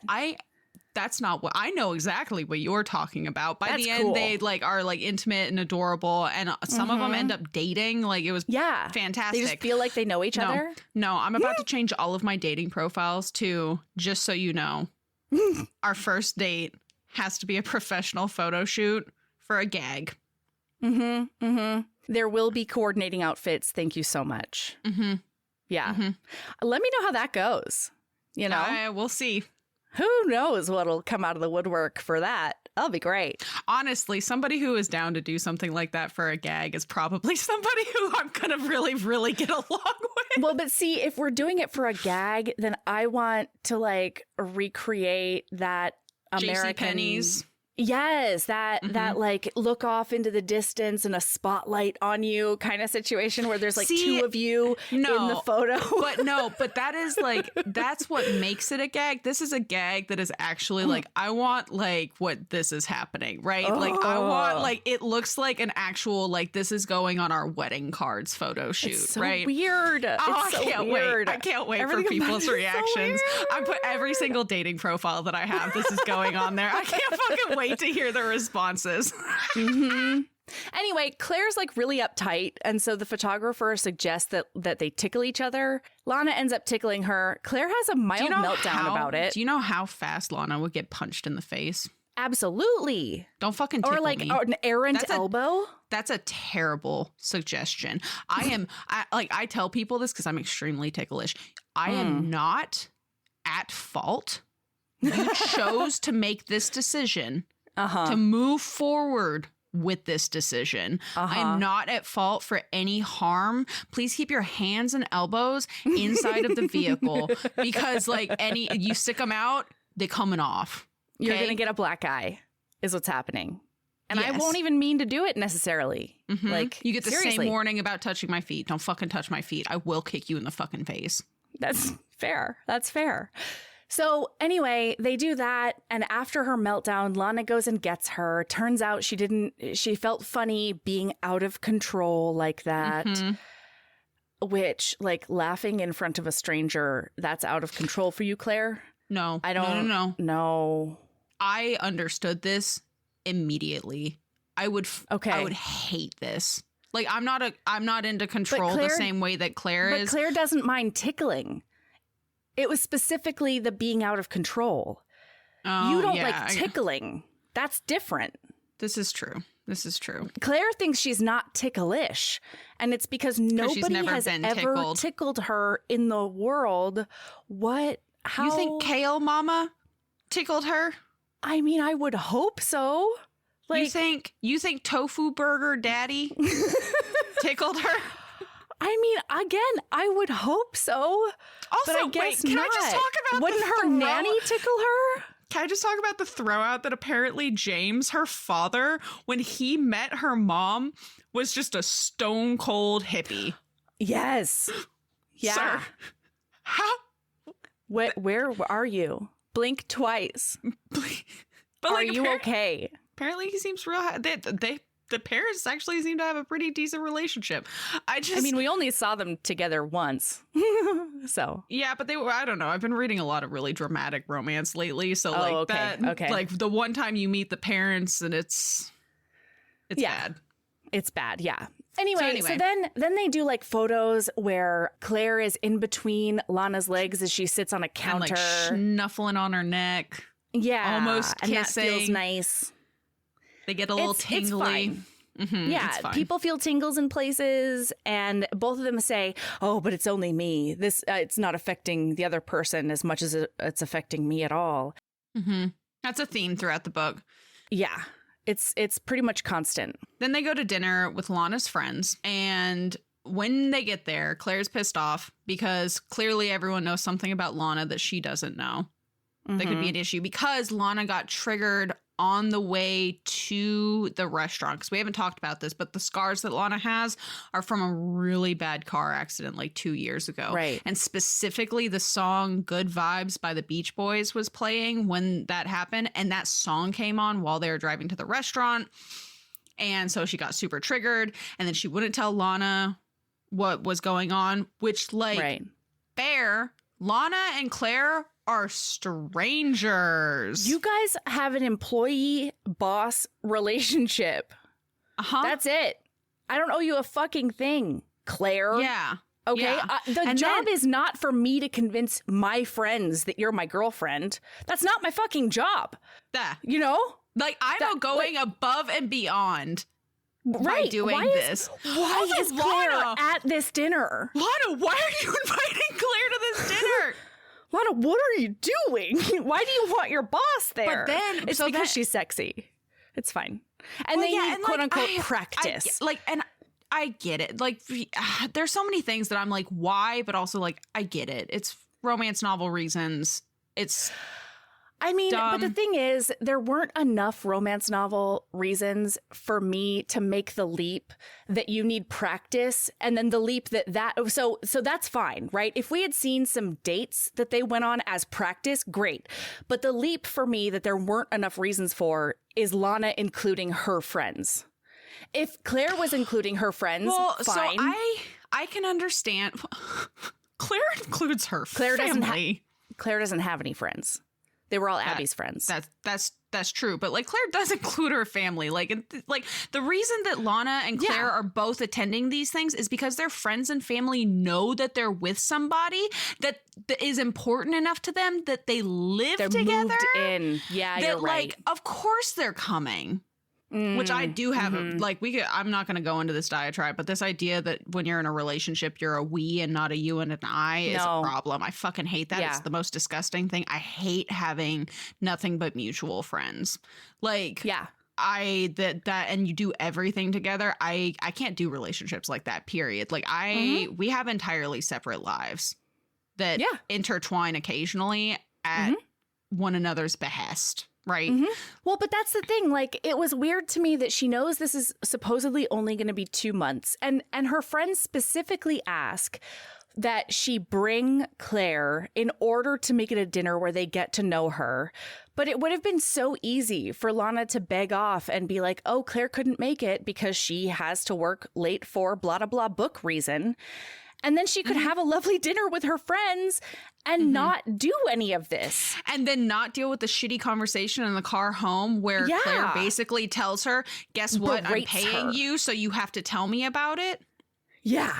So Claire is like, oh, yeah, you made me look like an idiot in there. I'm just humiliated. First of all, no, you're not, Claire. Second of all, she could have played this off so easily. But the two things that she didn't know were why Lana is triggered, that one of the other characters is dealing with a car accident at a hospital. And then the second reason is she didn't know that one of her friends has MS. And like, that's not your business. What is your deal, man? So she's like berating her. She's so mad that she's driving erratically while being like, you made me look like an idiot and I deserve to know every detail of your life because I'm paying you money.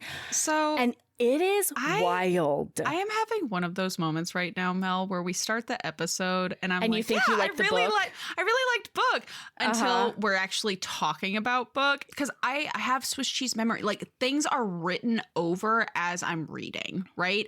Like, so by the time I get to the end of the book, if the last 25% is satisfying, unless there was something egregious in the first part of the book, it's not that I forget about it. It's just that it's lessened, right? It's not, it's rose-colored glasses, because like the end, and the opposite happens where even if the beginning and the middle were kind of okay, but the end was fucking trash, the beginning and the middle are suddenly like, they were so good. How did it get ruined so hard? Like, yeah, it's terrible. I do not trust me, right? If I say that I really liked the book, do not trust me until we sit down and have a conversation about why I liked the book. Yeah. Okay, that's not true. That's not true, because I don't remember shit about Susan Trombley or Regine Abel books, and like, but you know, those love those fucking books. good. But I think that's the difference. Is this is not a 5-star book for me. If I recommend you a 5-star book, it's because there may have been things, but like, honest to God, is a fucking incredible book. Even a 4-star book.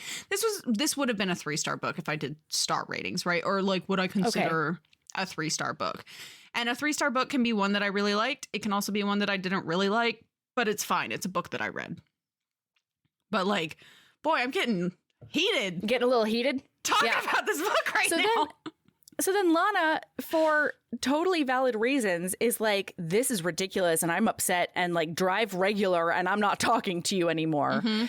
And they go inside, and then the very next day they have to go to the very first quote unquote performance of Lana's job. Yeah. The work shindig. Yeah, a work party. And like, Claire, you didn't think that you should do anything you had to make this better before the party? That didn't cross your mind, No, Claire, don't worry. the counselor? Claire had to go do a full 10-hour workday before this party, because she's sure, a workaholic. she had to. She didn't have time to Bullshit. clean things up. Well, we get to the party. Apparently, Claire, without letting Lana know, has told all of her coworkers that Lana is a lawyer. Oh my God, I forgot about this. I did not. And Claire's the one that's like, we should be prepared for any eventuality, and then makes up an entire occupation for Lana? Yeah. Oh my God. And then I love Lana because she's like, I'm a divorce attorney when somebody asks her. And afterwards, Claire wants to be all up in her bonnet about this. And she's like, how could you say that? That we are the natural enemies, which is not true. You have a completely symbiotic relationship, especially if you're sharing household funds, ma'am. Yeah, guess what? If the relationship works, I get them. If it doesn't, you get them. If anything, this is the smartest thing for us to do. Absolutely. This is job security 101. Yeah. But she tries to, like, criticize her about this choice. And then Lana, I fucking love Lana because she claps back immediately, being like, A, you sprung this on me last minute. And B, it's actually really savvy because I figured it was the one area of law that bitch would have no questions about. Oh, yeah. Lana is deeply intelligent. She's also so good. She's also great at things. No shit, she's great at improvisation because, like, multiple times in this book, she has to improv her ass off, and what a queen. So they end up going out into the courtyard. They have their first kiss because they have to hide the fact that they're fighting because Vanessa's out there smoking a cigarette. And Vanessa would apparently know. Also, this idea that every single person counselor with is an expert in body language. No, they're trained, Sabrina. They go to special body language school where you can tell if anybody's mad at anybody else. See, but like a lay person can do that. It's not hard to see when two people are disagreeing with each other. That's just humanity. But also, why is it suddenly noticeable out here in the courtyard, but not in Totally. the room? I mean, I think because in the room, they knew it was like an agreement that they were going to table it and act in love. But now she's trying to pull her out there to like make it better, even though I think she's been home all day. I'm pretty sure it said she was home all day, and Lana and her just like, you know, stayed away from each other. Claire, this was a conversation for noon, dude. Like, this is bananas to me that she would take her to work, and that's where she wants to have it out. Anyway, they do this in the courtyard, and like, and because they haven't had any consent talks at all.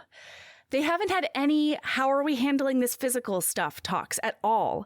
And then Claire, the boss and the trained therapist, notices that her nemesis is outside. And so she makes the unilateral decision to just attack Lana's face. Makes out with her into oblivion, and like luckily Lana likes it. But even if she didn't like it, she would know that $50,000 are on the line if she fucks it up. This was fucked. This was fucked. Yeah, usually I didn't like it. Yay, they had their first kiss. But in my notes, I'm literally just, she plants a big one on Lana, and now they're horny little toads. Because now they're horny little toads. And that's great for them. Yeah, but like there was no excitement about this kiss. This was a problematic kiss in a number of ways. Yeah. Because, like, there's no way that Lana could say no, because this is a public... How did she not have a consent talk before this? How is that not part of this book? So, Melody, I don't have an answer for you. Was 2018 a time when we didn't have... Oh, it was. Explicit consent talks? I feel like it was, right? Mm-mm. You were just reading good books from 2018. I've read a lot of books from like 2018, 2019 that I don't consider... I don't mean as a book. I mean as a culture. Oh. Consent was an overall cultural discussion in 2018. I'm going to tell you, it would have been in Los Angeles, but like I lived in a rural place at that point. So like that definitely had not made it here yet. Okay. That probably didn't make it here. But do you think it would be in Los Angeles therapeutic circles? Absolutely it would. Right? Like, that's what I'm saying, though. Like, I know. Yeah. I don't know. Anyway, so Claire ends up apologizing to Lana for about 8,000 different things. And she could have apologized for another 8,000 things, but she didn't. And Lana is gobsmacked, which should say a lot. Yeah. And Lana accepts the apology. And then we find out why Lana hates therapists and counselors, and it's because she has a shitty relationship with her mom, because her mom just is now currently married to, oh my God. Whoa. She's now her mom married is married to her therapist. Yikes. To her former therapist. That's rough. Yikes. That's criminal? That's just professionally criminal. That can get you because they ended the therapy they ended the client-patient legally, they can't do shit about it. But like, no, but I mean from a professional standards. Ethically, I would not go to a therapist that had married one of their clients. Absolutely not. No, that's scary town. The power dynamic there is just so gross. It's rough. No, but I don't remember if it was specifically said in the book. All I know, the only verbiage I remember is that they were married after they were no longer client and patient. I'm sorry, patient and doctor. I'm going to be honest. But that doesn't mean they weren't dating. I chose to believe that they ended. See, and I don't think Lana would have that big of a reaction if it wasn't them dating or like starting to flirt while I think Lana would. Client because patient. I think Lana would. Why do I keep saying client patient? Jesus. It is client patient. No, it's patient doctor. And because patient and client are the same thing. Are the same thing. I said that so boldly too. I was like, Thank as you. client patient. That is you supporting me, and I appreciate it. So anyway, but yeah, literally. So like I wrote down in my notes, we find out why Lana hates therapists, even though I don't really fully understand, but I definitely understand her hatred of self-help books and love gurus now, because apparently her whole life after her dad died, which we never find anything out about that, I don't think. No. But we find out that since then, her mom has basically been relationship and marriage hopping and spending thousands of dollars on relationship gurus and self-help seminars and blah, blah, blah, and books. And she was neglected. Audio and books and 24/7. And so like, I can understand the self-help book hate. I can understand why Lana is looking at no, I'd do it for 50 grand, but like I would struggle. I would struggle, you know? Yeah. So then they have to go to an art gallery opening. Yeah, and we're just going to motor through some shit because like, so there's a couple of cute scenes. There's a couple of annoying scenes. They have this art gallery for some lady, Darlene, and Abby ends up being there. So Abby and Lana meet, and there's some vitriolic conversation that happens there between Claire and Lana Abby. went very far in this. I feel like scene. Lana went farther than Lana needed to. I feel like A little out of line. Lana could have been more sensitive to Abby, who it seems like has very reasonable qualms. Yeah, I do too. She's like touching all up on her tummy. Ugh. Abby says, like, be careful because once the bloom fades, she's gonna become a workaholic again. And Lana looks at her and says, oh, I have ways to get her to drop her work in 2 seconds flat. Which, like, why do you need to contribute to Abby's self? Like, why do you need to imply that you're super sexy and Abby isn't? You know, like, why is that a thing? And then later on, she's like, oh, yeah, well, if you had read Claire's book, you would know that it says, like, schmurtle self-help boilerplate words. And then Abby looks at her and it is obviously devastated. And she goes, she let you read the book? And Lana's like, of course she would. Why wouldn't she? And there's never a time when Lana backs off of it, even though A, she hasn't actually read the book, and B, it's obviously like a huge devastating thing to yeah, it's so mean. It's so mean.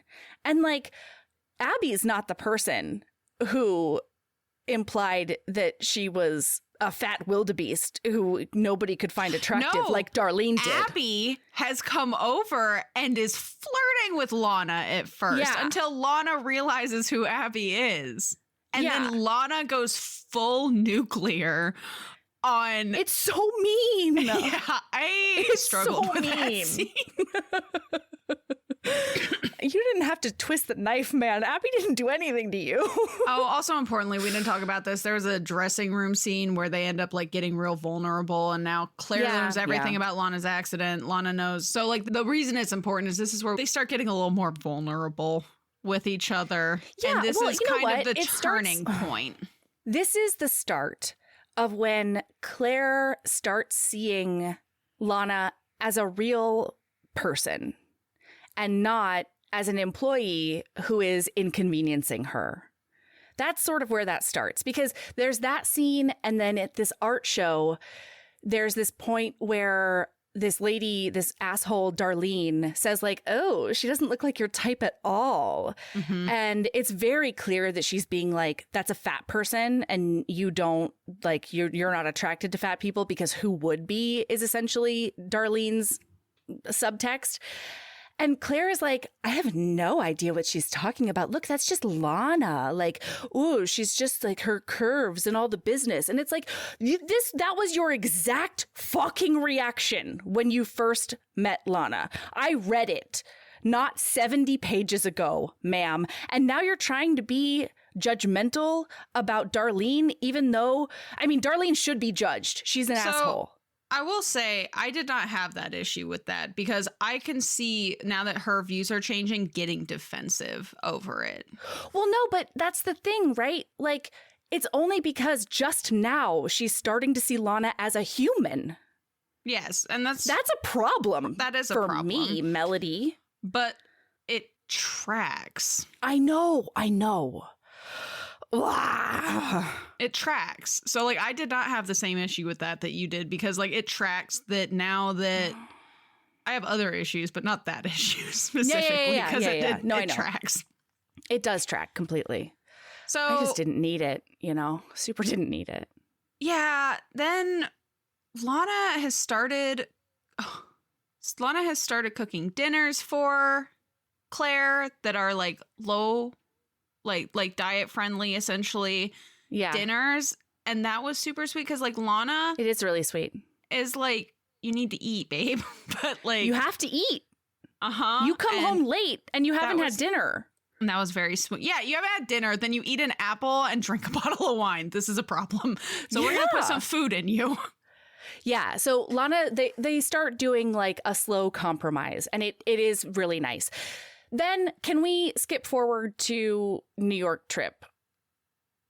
Oh, we already talked sort of about the family visit. It's like fine, but she accidentally introduces herself as Claire's fiance and then has to walk it back because Claire is forcing her to tell different stories to different people. Mm-hmm. And she has to be like, well, I'm not really her fiance. I just know that she's the one. And so like I am planning to propose at some point.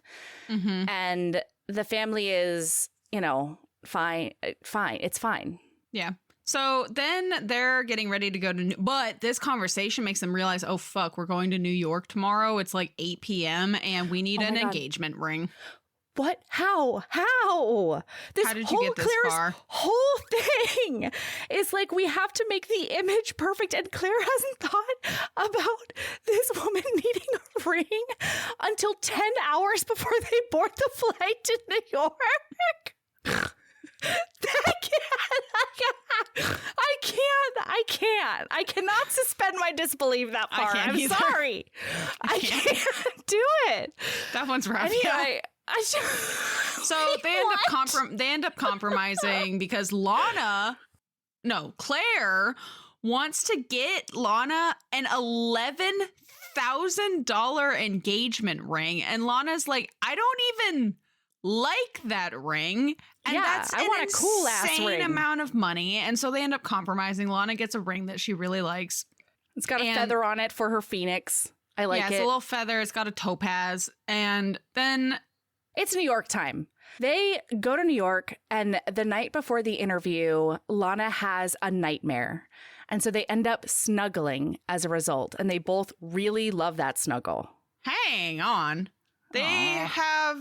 They get to New York. It's the night before the interview, and Claire wants to go over her manuscript 8,000 times. But instead, this is their date day. This is when they go roller skating. This is So like Lana's like, no, by the way, living in New York for 1 year, I don't know that you're going to know when all she of was these cool 14. Yeah, this is like 15 years ago. I don't know. The High Line didn't exist then. And that's stated in the book. Yeah. Okay, good. Yeah. But like, anyway, so they end up having this like romancy evening that wasn't intended to be romantic, but was accidentally kind of romantic. They almost kiss. They go roller skating. It's super sweet. Then they go back to the hotel. It's only one bed. Lana's nightmare is now not just her dying in a fiery car crash or not dying, or getting injured. It's the exact car crash that happens to her. Except now Claire is there. Claire's there, and Claire is specifically stabbed through the chest with a piece of metal. And Lana is like, no, not you. It can't be you. And like, it's like, it can be her. This is a nightmare, bud. But obviously you're not. This is your worst nightmare. So then they do a snuggle. Mm-hmm. Yeah, because Claire wakes up and is like, oh, how do I wake up somebody having a nightmare? And does wake her up, and then they snuggle up real good, and Claire's like, I'm never gonna be able to fall asleep like this, but surprise, surprise, she falls asleep like immediately. By the way, I'm not gonna lie, like this was the point where like things start turning around a little bit, which it makes sense, right? This is the point where the book is supposed to start turning around, but like, right, I did find that roller skating scene swoony as great. hell. It was. So I love an only one bed, like, and I'm a sucker for a character that has nightmares and then has to get reassured in the middle of the night. Like, God. So The next day, it's time for She has the interview. A radio interview. Uh-huh. And the interviewer in the audiobook is Scottish, which I loved. And basically, like, Lana gives her a couple of evasive answers and, like, coaches her on how to be sexily evasive and, like, mysterious during the interview if she doesn't want to talk about certain things. Specifically about honesty, because there's a whole chapter in her book on honesty. Mm-hmm. And, but before, okay, this is another thing I cannot suspend my disbelief for, okay? Okay. I can't This wait. interviewer is at her work job, all right? She is welcoming the guest that is meant to be at her work job. And then right before... You sure you don't want to give her a good luck kiss? Yeah, right before they go into this professional interview, this lady says, oh yeah, don't you want to give her a good luck kiss? Like, I'm bi, so two ladies snogging wouldn't do anything to me. Is that not the What? creepiest? That makes me want to not kiss in front of you. Why are there so many people who want to watch these two kiss? In this book, so many people are like, don't be afraid to kiss her. You can kiss her right now if you want to. I mean, listen, I'm just going to keep looking at you, but kiss. What? And so then they do kiss, and it was meant to be just a peck, you know?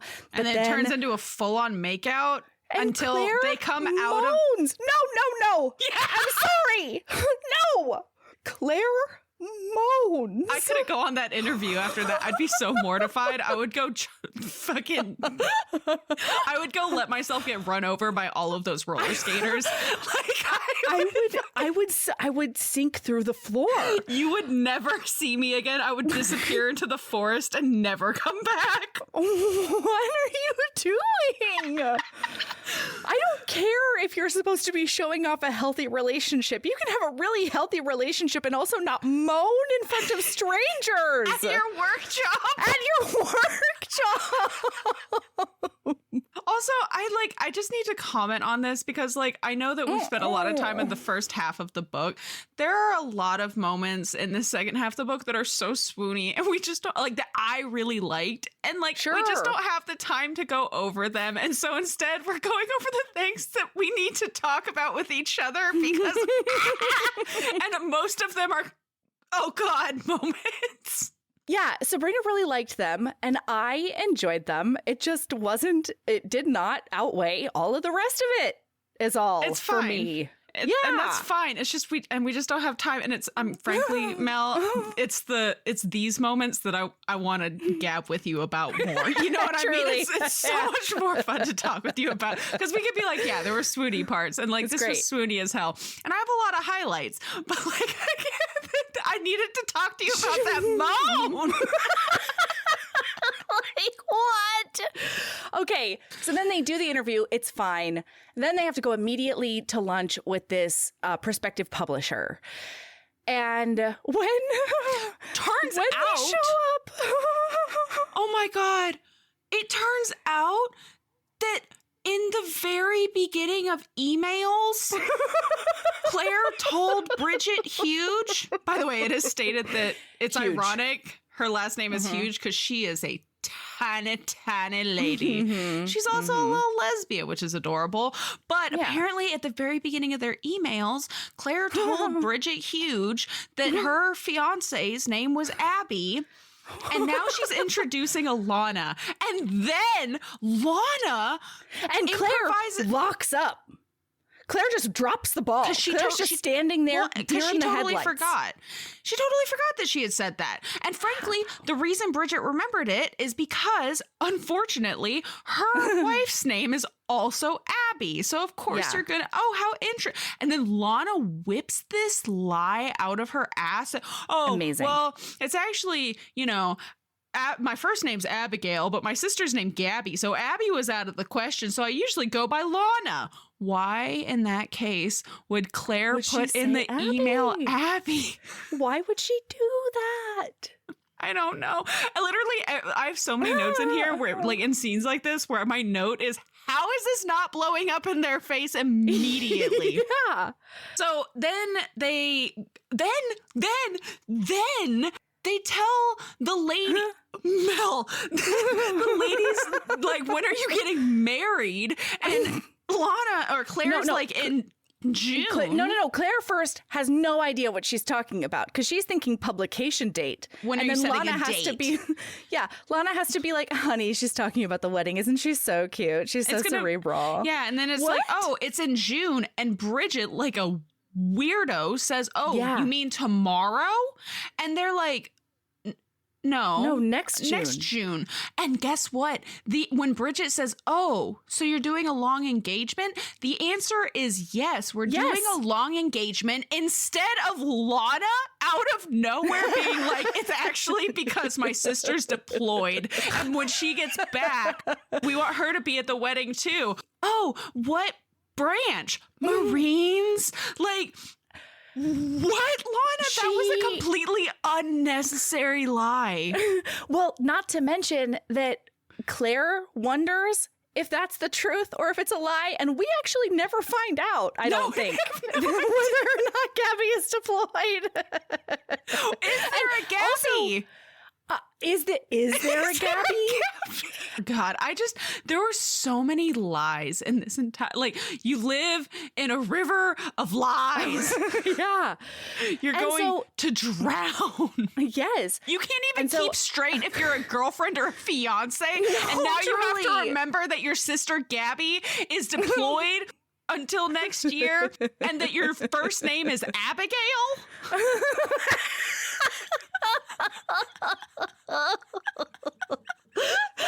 I don't know with these people. I don't know. So then they also, what is gonna happen? Like, this plan also makes no sense because sure, you get the contract signed, but then what happens when you have to go on your press tour and tell everyone that you did in fact break up with your fiance of 7 years? Well, and because that's her current plan. They had talked about that. There was a possibility for extension back at the beginning before they started fucking up and getting with each other and being actually interested in each other. That there was a possibility for extension. Like they would be broken up but that's the thing. They'd be broken up according to their friends and family. But then Lana's just going to randomly show up for press tours as your fiance? What? Like, what are we doing? Why does your fiance have to be there on your press tour? True. She is but a lowly barista. Oh my God, we forgot to tell people about that. It does. When Claire, we can't. But Claire is a snob to the nth degree, and I resented it. But then I did think it was swoony when by the end, like, Claire was like, this is my girlfriend. She's a barista. Yeah. I'm so proud of her. Loud and proud. Anyway, so then Claire decides she wants to celebrate and we're going to do it in style. And Lana's like, I don't do high heels. And Claire's like, don't worry, no high heels are involved. And so they decide, by the way, Claire's like, leave it up to me. And then they get outside and Lana's like, so what are we doing? And Claire's like, what do you want to do? And Lana completely takes this in stride, being like, wow, it's really nice that the control freak left it up to me. But this was after she had been like, I have something so great planned. You just wait. I'm not going to tell you what it is because you just wait. There is a dress code. Like, what? The thing that had me cackling, because I clocked it immediately, Lana's looking around this. I have spent less than 12 hours in New York City in my lifetime. And I knew this immediately because I'm a romance person. The minute that Lana was like, oh, we need to do something that's not romantic. And then she's like, the Empire State Building. And I was like, oh, you fucked up, Lana. Dummy. You fucked hot up. Dummy. You got not only, and then of course Claire's like, oh, listen to these two, Sleepless in Seattle and some movie from 1938. Love Affair? Something like that. Both take place at like there's a big end scene at the blah blah blah blah blah based on the Empire State, blah blah blah. And Lana's like, oh no. Oh, well, shit. Here we go. And I was cackling. I was cackling so hard. I was like, Lana, there's literally nothing you could have chosen to do in New York City that would not have been part of or like something that could become romantic. You're exploring a new city together. Like, you needed to take, I literally cannot, and maybe this is just a me thing, but like, I literally cannot think of anything that I could do in a city I do not know with somebody I'm starting to have feelings for that would not end up feeling romantic. Oh, you know of what I course. mean? Absolutely. Yeah. So anyway, they go up to the Empire State Building. It's unfortunately romantic. They go have dinner. It's unfortunately romantic.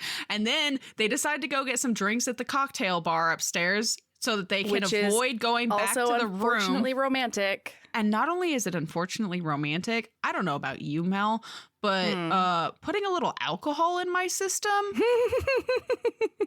There's no way to make me sluttier. Yeah. There's no way. There's no way.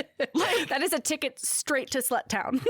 like, and it doesn't even have to be a lot of alcohol. No. I just feel a little loose. A little loose. All of my inhibitions are lowered, and I'm like, ooh, that's a sexy person over there. And whoops, I took a couple home.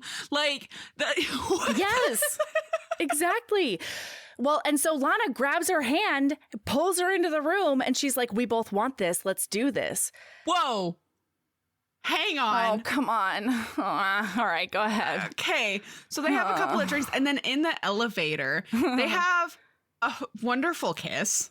Okay. Sure. Wonderful kiss. And Lana is like, we both clearly want this. Mm-hmm. Why can't we make an exception for it? And that's important because that's an overwhelming theme throughout this entire night. Oh, yeah, making exceptions. We're making an exception.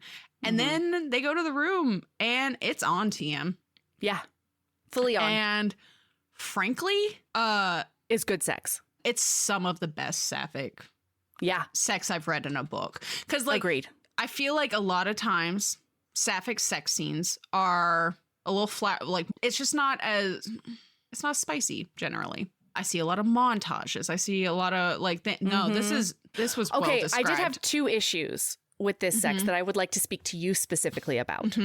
Because there were two things that felt very hetero-coded that happened. One is Claire saying that, like, she was feeling too good and this would be over in like 3.5 seconds if she didn't slow it down. And I know that I'm coming from a place of multiple orgasm privilege, but like, I've actually never had the thought or talked to another AFAB person who during sex has been like, orgasm is the end of sex, period. So That's normally like a dude can't get it up again quickly thing. I did not take it that way because I've been in situations like that Okay, cool. with other AFAB people Okay. where, like, I'm somebody like, unless you could, like, I am not going, once you make, I don't know that I want this out there publicly. And you don't have to. I'm not asking. Hey, guess what, listeners? So sorry. This is something that's going to stay private between me and Mel, but we'll be back in a second. Just going to confirm that this is a thing. Okay? Okay. Yeah. Okay. BRB listener. Bye. All right. So. Okay, hey listener, we're back. What we decided after a good 4 or 5 minute conversation is that it's not necessarily hetero-coded. It's a person-to-person thing. Because to be clear, there are also like actual IRL people with penises. Yeah. That when they come, that does not mean it's over. Right. Yeah, that's true. With the penis. I'm not saying like they're going to use their mouth or their hands again. Totally. It's like, but it is, yeah. I can see where you thought it was hetero-coded.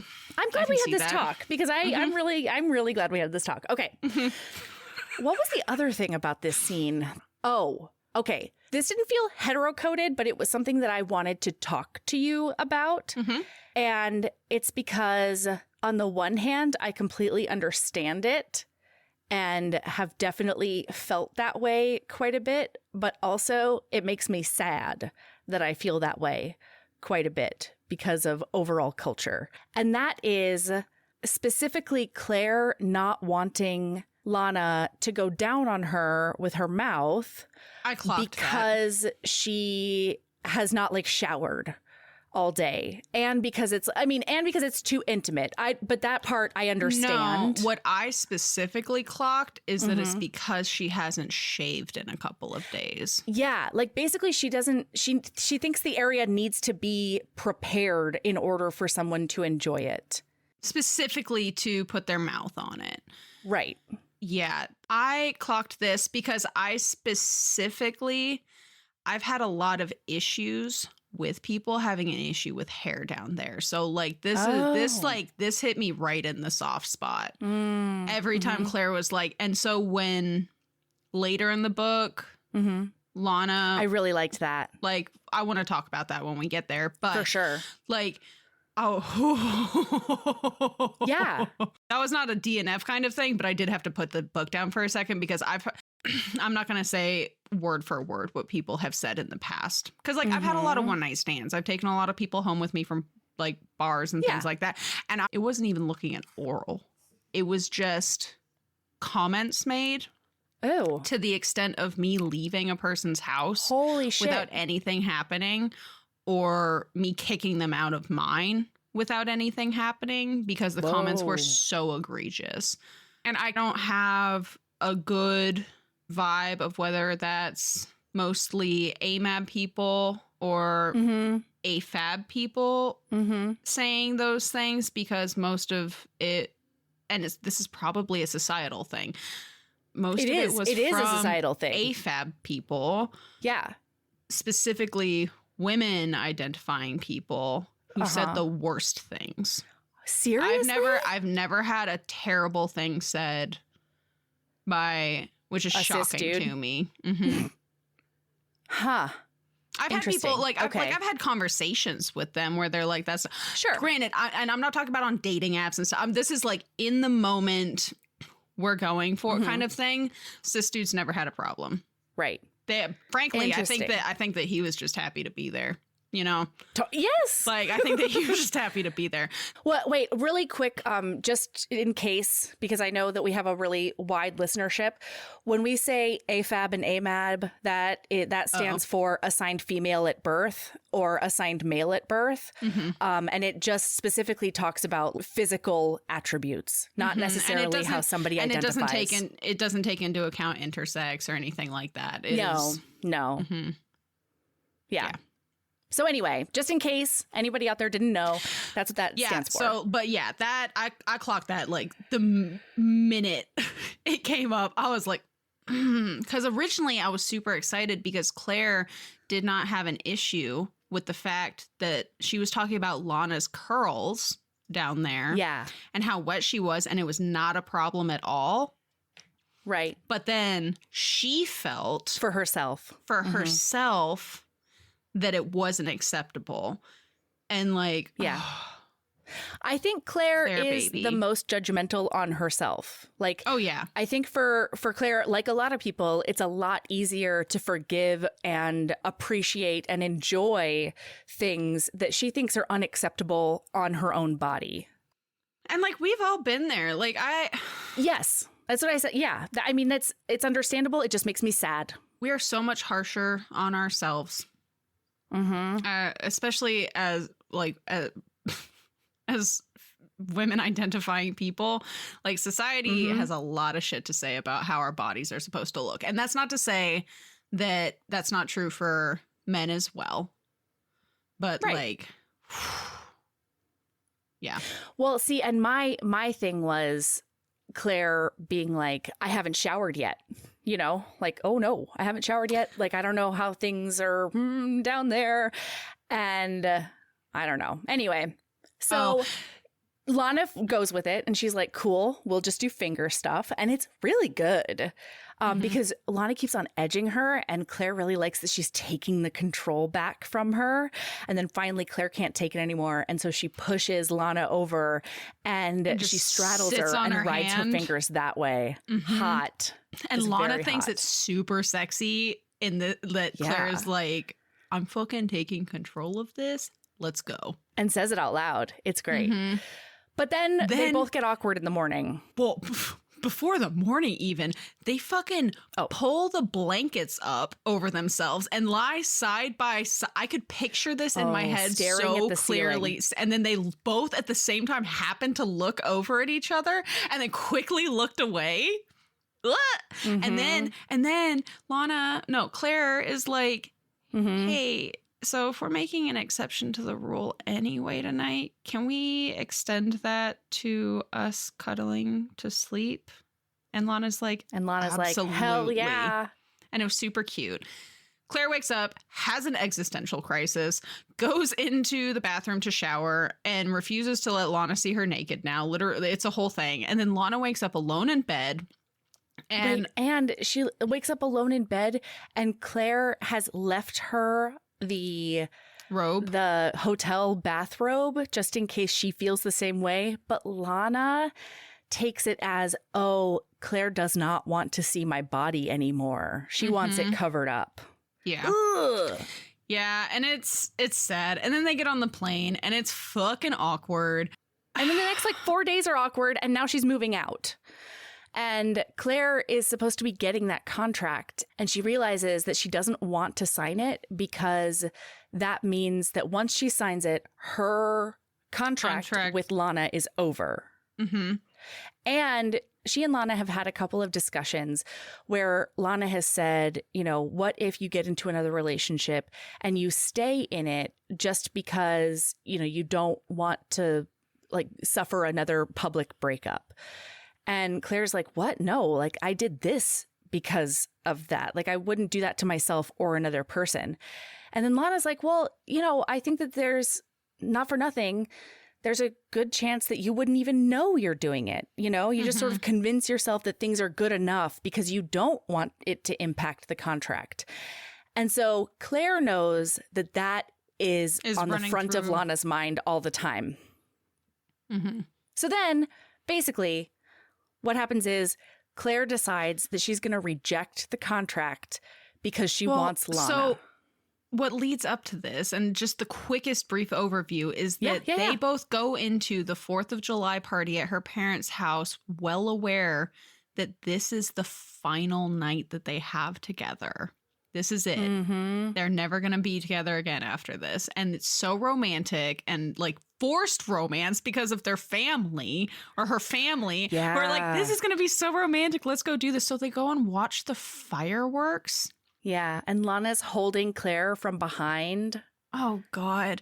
And then God, this is one of those times where talking about the cute, amazing things that happen in a book suffers because there are other bigger issues at play, because there's so many things in the last This moment was really lovely. Yeah. But so, yeah, it was beautiful. They get back from, and I loved this. I loved that this happened this way. They get back. They're both conflicted.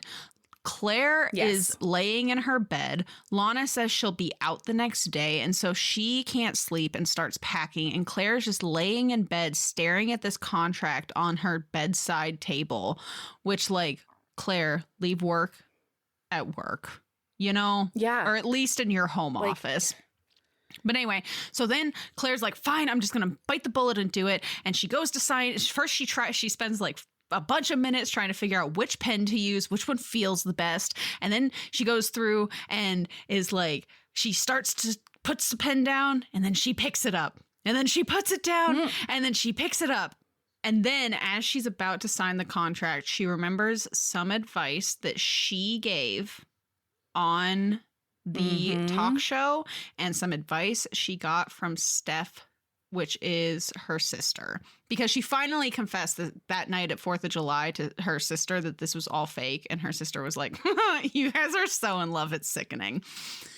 And the advice that she gave was, you need to be honest with yourself about your needs and wants. Do some soul searching. Sometimes you think you know what you want, but it might not actually be what you need. And Steph's advice was, happiness can't be planned like your retirement fund, Claire. You put your heart on the line and hope for the best.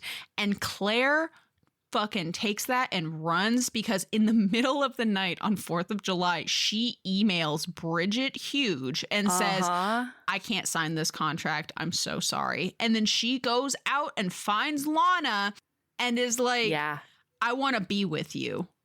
And Lana's like, what? What about the contract? And Claire's like, fuck the contract. I want you. Fuck the contract. And Lana's like, but you can't do that. And Claire's like, guess what? I already did. I emailed saying I'm not signing it. I want you over this contract. And it was, I love that there was not multiple days. Romance. It was not multiple days of them waffling and them moving out. And like, it was just, we've realized that we're in love and we're just going to be together. So Claire asks Lana to give them a chance and they have a kiss in the kitchen and it's smoking hot and they're all over each other and it's super cute. And Claire closes the cupboard that Lana had opened to get mugs out. And it was super cute because I have the quote. Wait. Yes, please. Yes, please. Before Lana pulled her out of the kitchen, Claire reached out and closed the cabinet door that Lana had left open after taking out her mugs. Chuckling, Lana led her through the hall. What a neat freak. But Claire was her neat freak now. And I was like, oh, that's so cute. Because they've started to love each other's little quirks. And it's just, and we didn't get to talk about it, but that starts happening and it's adorable. And then this made me cackle because Claire starts to slow down outside of the guest room that Lana stays in. And Lana is like, what the fuck, bro? You ask me to stay and you think I'm staying in another room? And Claire's like, no, let's go. And then they go into the master bedroom. So dumb, Claire. Come on, man. And then they have good sex, and Lana convinces her to let her give her oral, even though she hasn't like shaved or anything else. And it's really, really sweet. I'm going to tell you, because I wrote it down in my notes, this oral scene is one of the hottest and most authentic oral scenes I have ever read in a book. It was really good. It was really good. It was really beautiful. Good. And then, gosh, there's like just so many cute quotes and things and feeling like a sex goddess. And it's it was just wonderful. Also, I'm still not sure how, I just have to put this out there. I've never been a fan of scar kissing. I'm still not sure how I feel about scar kissing. I don't need it. Yeah. I don't need it. I don't need it. It's not a thing that I need. Yeah. Anyway, and then in the morning, she gets a call from Bridget Huge, and she's like, hey, man, what's going on? Like, if you don't like a couple of the terms, that's what negotiations are for. And Claire's like, no, it's a personal matter. And Bridget like tries to go back to her and be like, well, if you need any dates changed, if it's a health issue or whatever. And then as this is happening, Lana looks up at her all naked and hazy and stuff. And she's like, sign the contract. Like, don't give up the book for this. Well, gesture acknowledged. And I loved that Lana did this because it's true. Because like, go after your dream, get yours. You've already made the grand gesture and you are lucky enough that there's a way to not fix the grand gesture, but like the thing you gave up, there's a way for you to still get it. And the intention was there. Yeah, absolutely. So yeah, Claire you says, proved to me that I am more important than the book. Have book 2. Thank you. And then Claire says, Bridget, I will sign this contract on one condition. I get final say over who the narrator for the audiobook is. And then Bridget is very sexy. Like, cool, awesome. I thought about you immediately. I was like, there's nothing that would be sexier to Mel. Mel would be like, yes, please. Because they get off the phone and Claire's like, yeah, blah, blah. And Lana's like, oh, who's going to be the narrator? And Claire's like, you, ding dong. It's you. Yeah. Of course it's you. So let's just launch Lana's voice acting career. Let's do it. Which solves a lot of the issues that she's had in Hollywood because of her tattoos and scars and the fact that she's fat.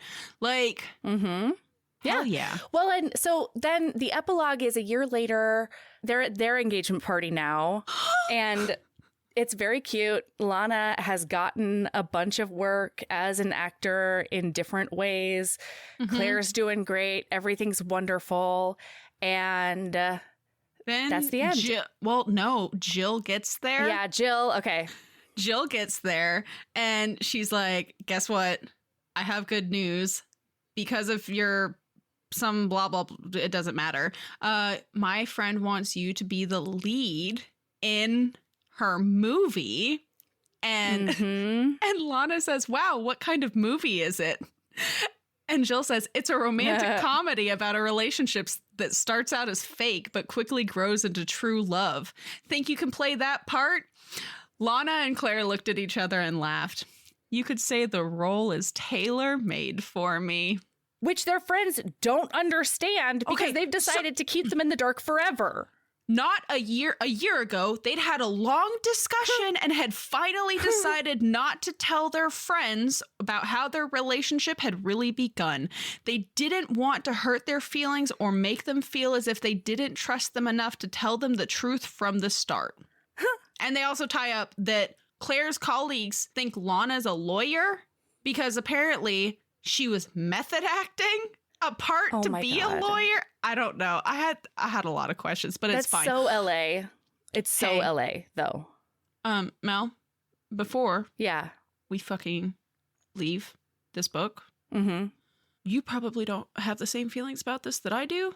I was swindled. This, according to everything I found, is a standalone fucking book. In the very beginning of this book, when we meet Jill and Crash, I was like, damn, I really wish I had that romance. They have a romance novel. Great. It's called Just Physical. Okay. I wish with an unholy fervor that I had known that because I would have read that first. Oh, but because it's not a fucking series and we know how intense I get about this, I will leave a spin-off series and go read the series that it spins off of before I read the spin-off series. I was swindled. Wow. I was swindled. You were. And frankly, I'm down too many. Fix it. Well, now I'm down too many rabbit holes. I don't know when, if ever, I'll get back, you know? But like, anyway, that was book. They're together forever. HEA. Yeah. All right. So, hey, my lady love is give yourself a haircut when it's hot, when you feel like you need some air on your neck. That's my lady love. And, you know, DNF if you need to. I probably should have, but I didn't really see it at the time. Yeah. It's, I don't know. Fat phobia and diet culture are so insidious that I don't know. Yeah. Okay. What is your lady love, Sabrina? Look at me just looking around. Is it asking people to kiss in front of you and forcing them to? No. So my lady love is this dumb Instagram reel TikTok video. Okay. Of this guy who wanted to know how many cans of SpaghettiOs, letter SpaghettiOs, do you need to write the Lord of the Rings trilogy? Oh, Jesus. So he bought like 10 cans of SpaghettiOs. He separated out all of those SpaghettiOs by letter. He calculated the average number of each letter that shows up in a can of SpaghettiOs. Then he wrote a computer program to calculate how many of each letter is in the Lord of the Rings trilogy. And then he wrote a program that converts from SpaghettiOs to Tolkien words. No. And he realized that you would need something like 8,957 cans of SpaghettiOs to write the Lord of the Rings trilogy. That's shocking to me, actually. I was expecting a lot more cans. You would have... It may have just been the first Lord of the Rings book. I don't remember. Okay. But he needed like 12, like a couple million letters to write the thing. And you would have left over like 13 million SpaghettiO letters. Oh my God. Because you're not using every letter out of every can.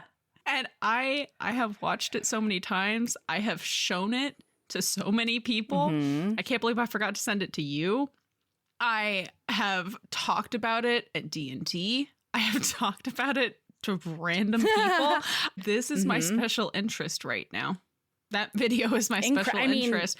I'm going to send you the link. That's crazy. I'm going to send you the link. It's an unsolved mystery. And frankly, it was a mystery that I needed solved. So wow. Thank you, stranger. That's wild. You know what? It's crazy to me that we can do things like build a program that will figure out how many of Tolkien? Each letter. Yeah, no, I mean, even the first one, just figuring out how many of each letter is in a Tolkien book. That's bananas to me. That a program can do that, let alone then converting it into SpaghettiOs. I'm just so horny for technology, dude. I love programming. Yeah. And like somebody who takes programming and does such a chaotic neutral thing as that. Like, I mean, totally. Actually, you know what? That's hot. Like that video is my lady love, but like the overarching lady love is using technology to be a truly chaotic neutral gremlin. It doesn't hurt anybody. It doesn't help anybody. No. My God, is it chaotic? Because the idea of touching all of those SpaghettiOs sends all of my sensory issues into overdrive. But it does mean that I do have 4 cans of SpaghettiOs in my shopping cart for this weekend. Jesus. I love it. Anyway. All right. Keep being a badass and love yourself as much as you love. What was the one you just said? Forcing people to kiss in front of you by telling them, it's not weird if you kiss in front of me. It's not weird. I'm bisexual. You can just kiss right now in front of me. I'm bisexual. I might even get off on it a little bit. Why don't you kiss? You can kiss. Oh, or love yourself as much as you love letting listener know we're having a conversation off pod, but we'll come back. We do that a shocking amount. Well, but we don't usually. We're not usually like nobody ever knows about it. I just cut 15 minutes from the episode. Yeah, they have no idea. But like I do, like this one, like it needed. You asked a question and I had an answer, and it was just well, BRB. BRB listener. Yep. Okay. All right. Bye. Bye.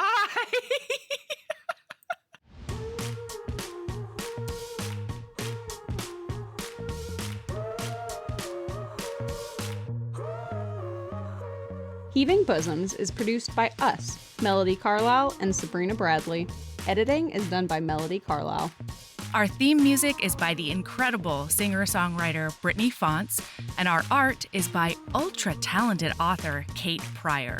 If you like our show, remember to follow us on your favorite podcast app, rate us 5 stars, leave a nice review, and of course, tell all your friends about us, even if they don't read romance. If you want to get in touch, you can email us at heavingbosomspodcast@gmail.com. If you want more of us, visit patreon.com/heavingbosomspodcast. You can also find us on Instagram @heavingbosoms, on TikTok @heaving_bosoms, and in our Facebook group, the Heaving Bosoms Geriatric Friendship Cult. Head over to our website to sign up for our newsletter, get our Reading Embrace printable, and check out my audiobooks at heavingbosoms.com. All right, we'll be back next week with more swoons and snark. See you then.